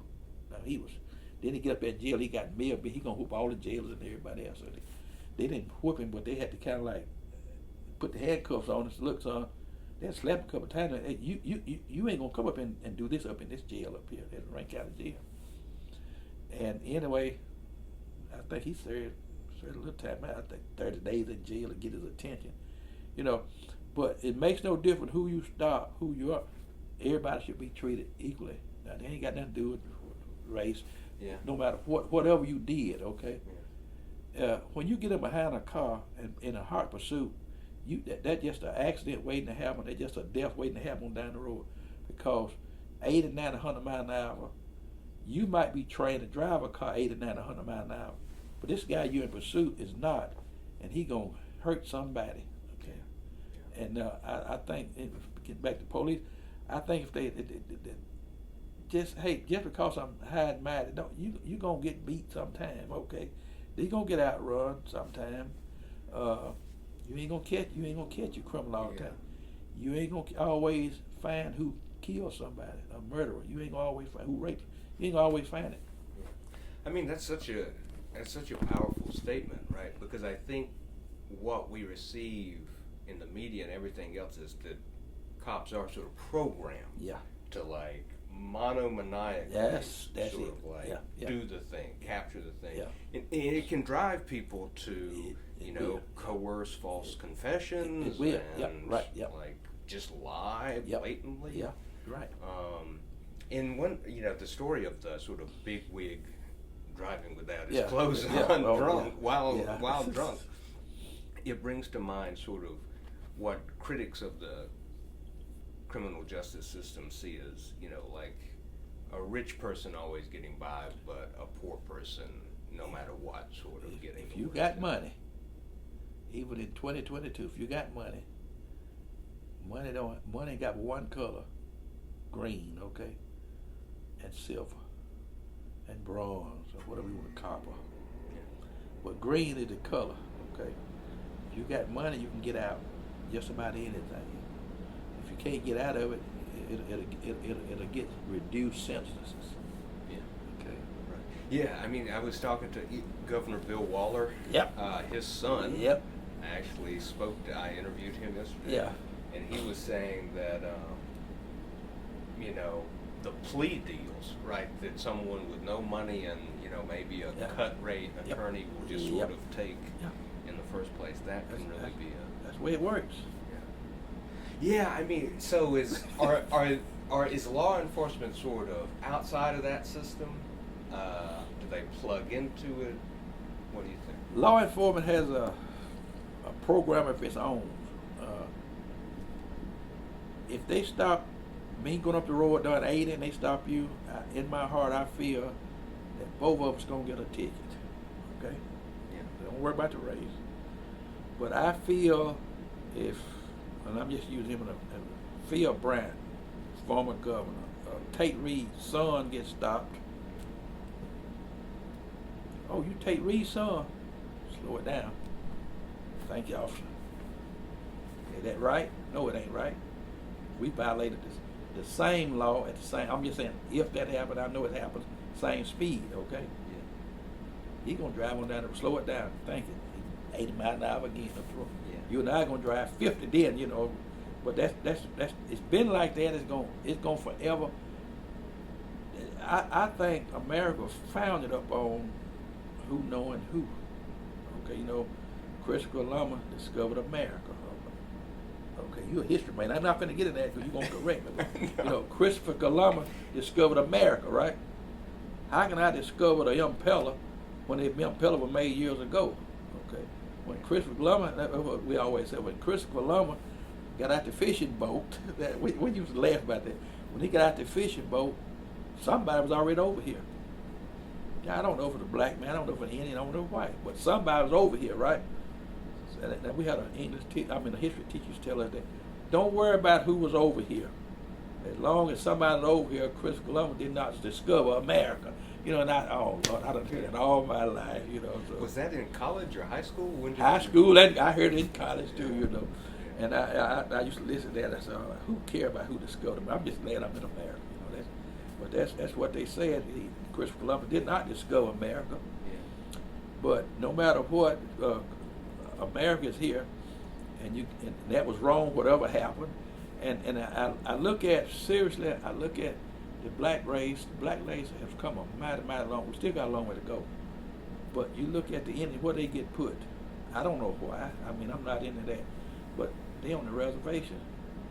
Black man could have been on the reservation. I guess it could have been to where everybody was on the reservation. I don't know if it just weren't intended to be or what. I remember when I moved down here in 1990, Vietnamese was coming in here then, and I heard lots of whites. Oh, them Vietnamese ain't got no business here. Well, I used to have a guy work for me, and we didn't get in a heated conversation because I know how to avoid a heated conversation. And them damn Vietnamese ain't got no business. We need to go back. We over here helping them. I said, yeah, the same thing you said about black.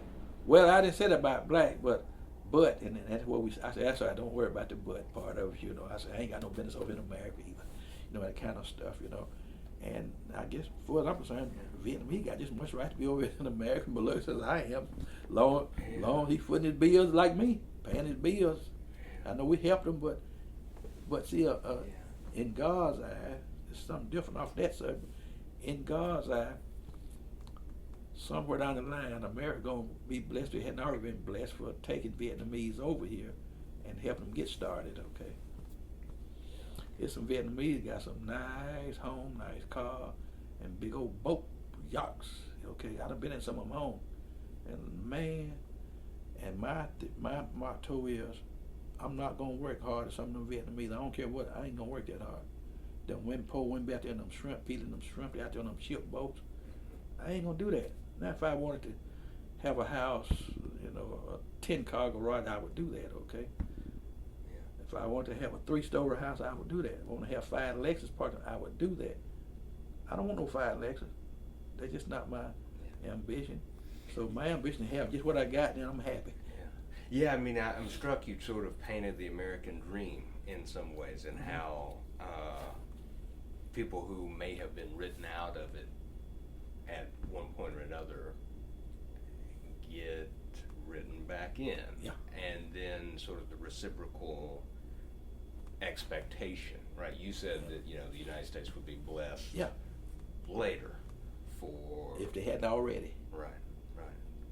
Yeah. Well, on the subject of policing is one of the last things I want to ask you about. Before I ask you about your speech at Mississippi Valley State,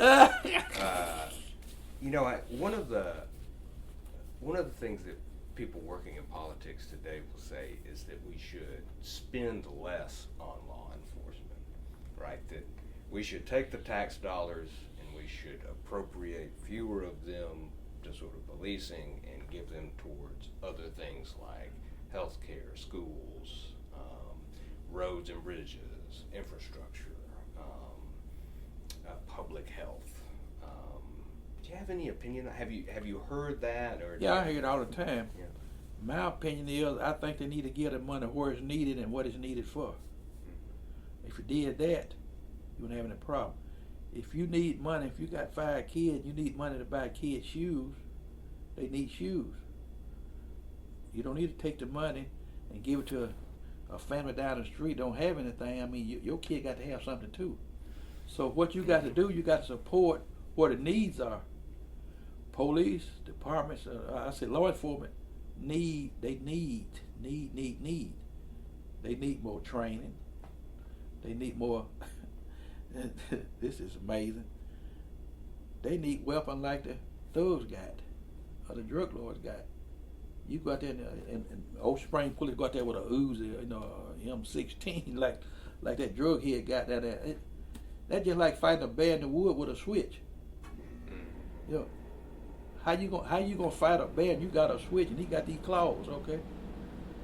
Now you give me some guns and some equipment, some cars. You give me some bulletproof. When I say bullet, you give me some real bulletproof vests. Don't get the cheapest that's made. I need that. You give me some right helmets and this kind of stuff. Okay. Send me to the best. Send the police to the FBI training school, but they don't go because they don't have the money. Okay, the department don't have the money to get all this training. So you get the minimum base. That's what you get. You get the minimum service, and that's the way I look at it. That money needs to be appropriated to meet the needs of that department or meet the needs of the people. Okay. And what do you think we should do about like education and health care? They need more money. You're finna get me into politics. I'm not a politician. No. This is not to question you, but how much money have we spent on sending over to Ukraine? Something like $40 billion. Just say a few billions. Just say a few billions, okay? Yeah. How much would a few $1 billion help to send to the university? All universities. Now you say just black, white, to the university. How much would it help send to the high schools to help? How much would it do to give teachers salary? That's why teachers in Mississippi go to other states. No flexing on you to make. I mean, you got to eat, you got to live, to have a better life. You don't have the money here, so just think: if Mississippi need whatever they need to like I told you a few minutes ago, if Mississippi get the fund to supply their needs, you have better teachers. Okay, but now we want to send it to Ukraine, and I believe we need the help. But Bible says charity begins at home. That means, I know you know, but for the one that don't know, your need to be met here at the house, and then you go help somebody down the street first, okay? You can't go and help somebody down the street in your neighborhood, and your kids, and you starving to death, and ain't got no water and no lights in your house. And you going and pay their light bill, but yours turn off. That sounds like a fool to me. That ain't got nothing to do with the president. Been ever since I've been, we've been helping, paying money, and we send all that chicken. We send to Russia. Remember? Yeah. We used to feed Russia. Right. Oh, well, let me ask you about the Mississippi Valley State Okay. speech. How did you find yourself at Valley State? How did you? Miss Sims, Miss Helen Sims, and one of the Claiborne, I believe, one of the state troopers that was in position, had heard about me, and then wanted to come up there and talk to the students on a Black History program. Like, man, I ain't come to speak no. Then I thought, I said, no, I don't think I could do that. I don't want to do that. Then I thought about it. This story got to be told to somebody, and if we be told, if only to one person, and it'll help one state. It was a bunch of state troops up there. More state troops up there at that than it was Friday, Saturday night, 50 years, okay? And all of them come commending me like, man, you don't owe me no thanks. I just, like I never look at it as being something great and all this, just something. First of all, I did just done something. Okay, that's why it's in the latter few years it really caught on and kind of got me like, man, that was a big thing. I didn't think it was nothing really, but yeah, it's a big thing now. Yeah, I mean, I'm so struck by how it's almost taken on more significance over time. Would you agree? It has, and even the older state troopers, even the retired state troopers, they look back and see that, man, this was a big thing, younger Williams and Crosby.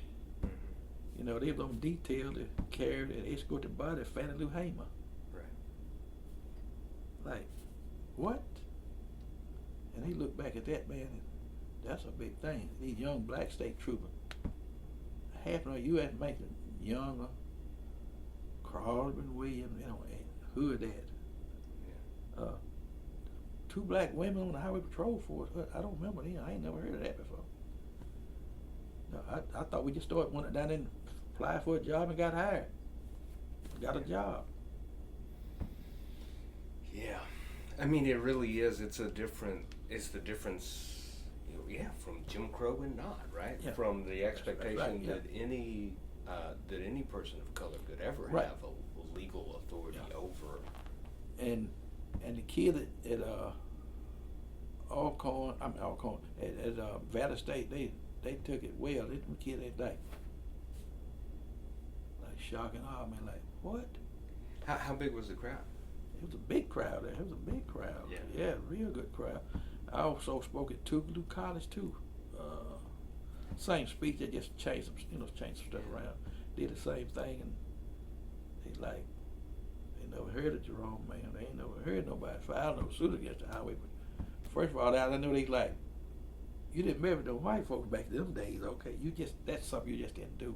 Yeah. When I was a kid, just passed by, I like to see the state troopers with a highway, they had highway patrol on then, and the deputy sheriffs and the sheriff's car that cross burning and meeting at highway. When you see all of them, that they weren't talking about how we gonna set up a roadblock either, okay, to my house and stuff, and they was meeting.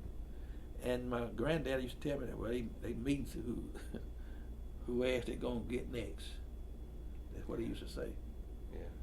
And if you cause some problems, but see, lots of people think that KK started out as being a racial. It weren't no racial organization starting out. Okay, they get whites. If you didn't take care of your family and support your family, you gonna get a beat down. Okay, it just. It's not a vigilante group at that time. It just, you had to do the right thing, and then after the civil rights movement started, and it turned into something else. Just like anything else, it went overboard and went too big, and it just. I had an experience once to get a flyer from the KKK. One of my buddies, white gentleman, he and I went to Hazelhurst to fish in Hazelhurst, Mississippi. The fish, we were coming back one Saturday. We stopped off 55 and turned off, went to the road. We come up on old 55 or whatever the highway was. I can't remember what the road was, in and out. And we got to this four-way stop sign. He said, uh-oh, the KKK. He said, it's going to get you. I said, well, I'm going to get me one. I said, I'm going to hit one and run. I might run this. I go there, hit and run. Okay, so, Yeah. so I'm going to hit one. I said, get up here. He said, they ain't going to say that to you. I said, man. I said, they're going to say something to you because you got a black man up in the car. He said, I ain't going to say that. They're not that bad. Like, okay, I'm in the car with a white man. Yeah, they ain't that bad. Man, They in the hoods? yeah, they got all the suits on. I said, hey, his name was Al Bolt. I said, hey, he trained me at Allstate. Probably got, he taught me. He was straight. I said, Al. I said, both of us in trouble. Gets up there. He said, passing out flowers, you want one? He said, yeah. He said, give my friend one over there too. They passed me one. Y'all have a good day. He drove off like, hey, man, he told you I ain't gonna bother you. Like, we laughed about it. He come back and tell everybody. So we went to a Ku Klux Klan meeting, the white. He told the blacks. And it was a big thing, because nothing happened. They just passing out flowers. That must have been surreal, though. Yeah, it was real. It was real. When you see 10 or 15 Ku Klux Klan during the daylight hour with hoods on at a four-way stop sign, yeah, it was real. What year was that? Man, it had to be. I could tell you exactly. Okay, I went with Allstate. I went in the claim department in '78. Probably around '78. Probably my second year. I was in around '79. Yeah, down in Hazelhurst, Mississippi. Yeah. Yeah. Mr. Mangum, any questions I should have asked you? Anything you want to talk about that we haven't spoken of so far? No, I think it's been pretty good. I can't think of anything else.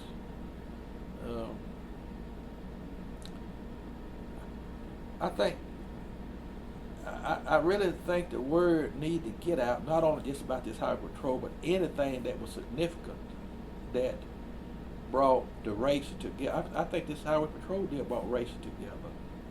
I don't know if the lawsuit did, well, I know it did, but even with the 3 first black state troopers, I think it brought the race together. I think with Connie Fowler's suit, it brought race together. I think segregation was good in a sense. When I say good in a sense, I think it had America to open their eyes and see, is this real true America? Is this the way we want to be? Thing that happened in the South, do we want to still go with that? Do we want to change? Like the Confederate flag, it's changing. Some people don't want to change, some ain't gonna never change. But I think that even about race, hey, this ain't right, I think that segregation was good in a sense that it taught us that we are equal, but where I respect you as being equal or not is different. I think segregation brought us together as, hey, we in one bag together. Now, some kind of way I'm going to have to help you down the line, and you're going to have to help me. I'm going to have to go buy groceries for you from your grocery store. You're going to have to come and paint my house. When I go, you're going to have to be cooking, feed me. Been done it all along, but now you got whites in the kitchen cooking. Used to have blacks. Okay, that's a switch. Okay, now you got Martin Luther King said little white boys and little black boys holding hands and walking down the street, little white girls and black boys, stuff. Out there, you come out here tonight, it's like I told you, it's in the park out there. That was the promised land. That wasn't going into heaven, walls of Jasper and all this, and every day gonna be sun. That wasn't what he was talking about. He had that dream. He saw that, but I might not get there with you. But he saw it coming. He saw that, and even today, I talked to my mother like she's 89. In fact, I asked her Saturday. I said, you ever think in your lifetime you'll see a black president? She said, oh, no black president. I said, what about sheriff? A sheriff, no, not no lawman. That's what you call law, not no lawman. She said, really? I didn't think they ever have a black highway patrol, black police. At her age, she didn't ever think that. Okay, but Martin Luther King had a dream. That was the promised land. He saw this. You know, my mom being her age, she yes ma'am to somebody that's 89 years old. Yes ma'am, she's 89. Can you imagine? She was 89 and had to say yes ma'am and no ma'am to a white girl, a white man at 16 years old. I do it now. I do it because out of respect. I go to Mac. This morning I went to Burger King. This white girl waited. I said, anything else? I said, no ma'am, that's fine. Yes ma'am, can I get started? I do that even now out of respect because they in a position to respect them. You got to respect people. There's nothing wrong with saying yes ma'am, no ma'am, this day and time. Well, back then, it was a requirement. You go say yes ma'am, no sir, the state trooper or the police officer, law enforcement stop you. Now that was automatic, okay? Now you just get ready to get your ass beaten if you didn't say yes sir, no sir. Okay, that's just the way it was, okay? Now, you know, if a cop stopped me, I ain't been stopped so many years, I'd probably say yes sir, no sir. I might say yes, no, I don't know what I would say. But he's in a position to respect him, I'd probably say yes sir, no sir. But now I think we done come so far to it should be yes, no. Okay. Right. Kid now say yes and no to their mom, dad. They ain't no yes sir, no sir anymore. So we done come a long way, and we still got 50 more years to go in any matter. I say keep saying 50, but 10 years, 5 years. That sounds real bad. Things gonna change. Things gonna change. And I think it's good sometimes to go back. You go back and see where you are, then see what you need to do to go forward. Yeah. You heard me say it when I was a kid. Whoa means stop. Back up, back, get back. Tell old you get back, you got to back up because you missed a spot you incline, then you're gonna make it right, go straight ahead, okay? That's my analogy of sometimes you have to look back. You have to go back sometimes to realize that you have really, really come a long way. Yeah. Mr. Mangum, thank you so much. Yeah. Start it back in a second.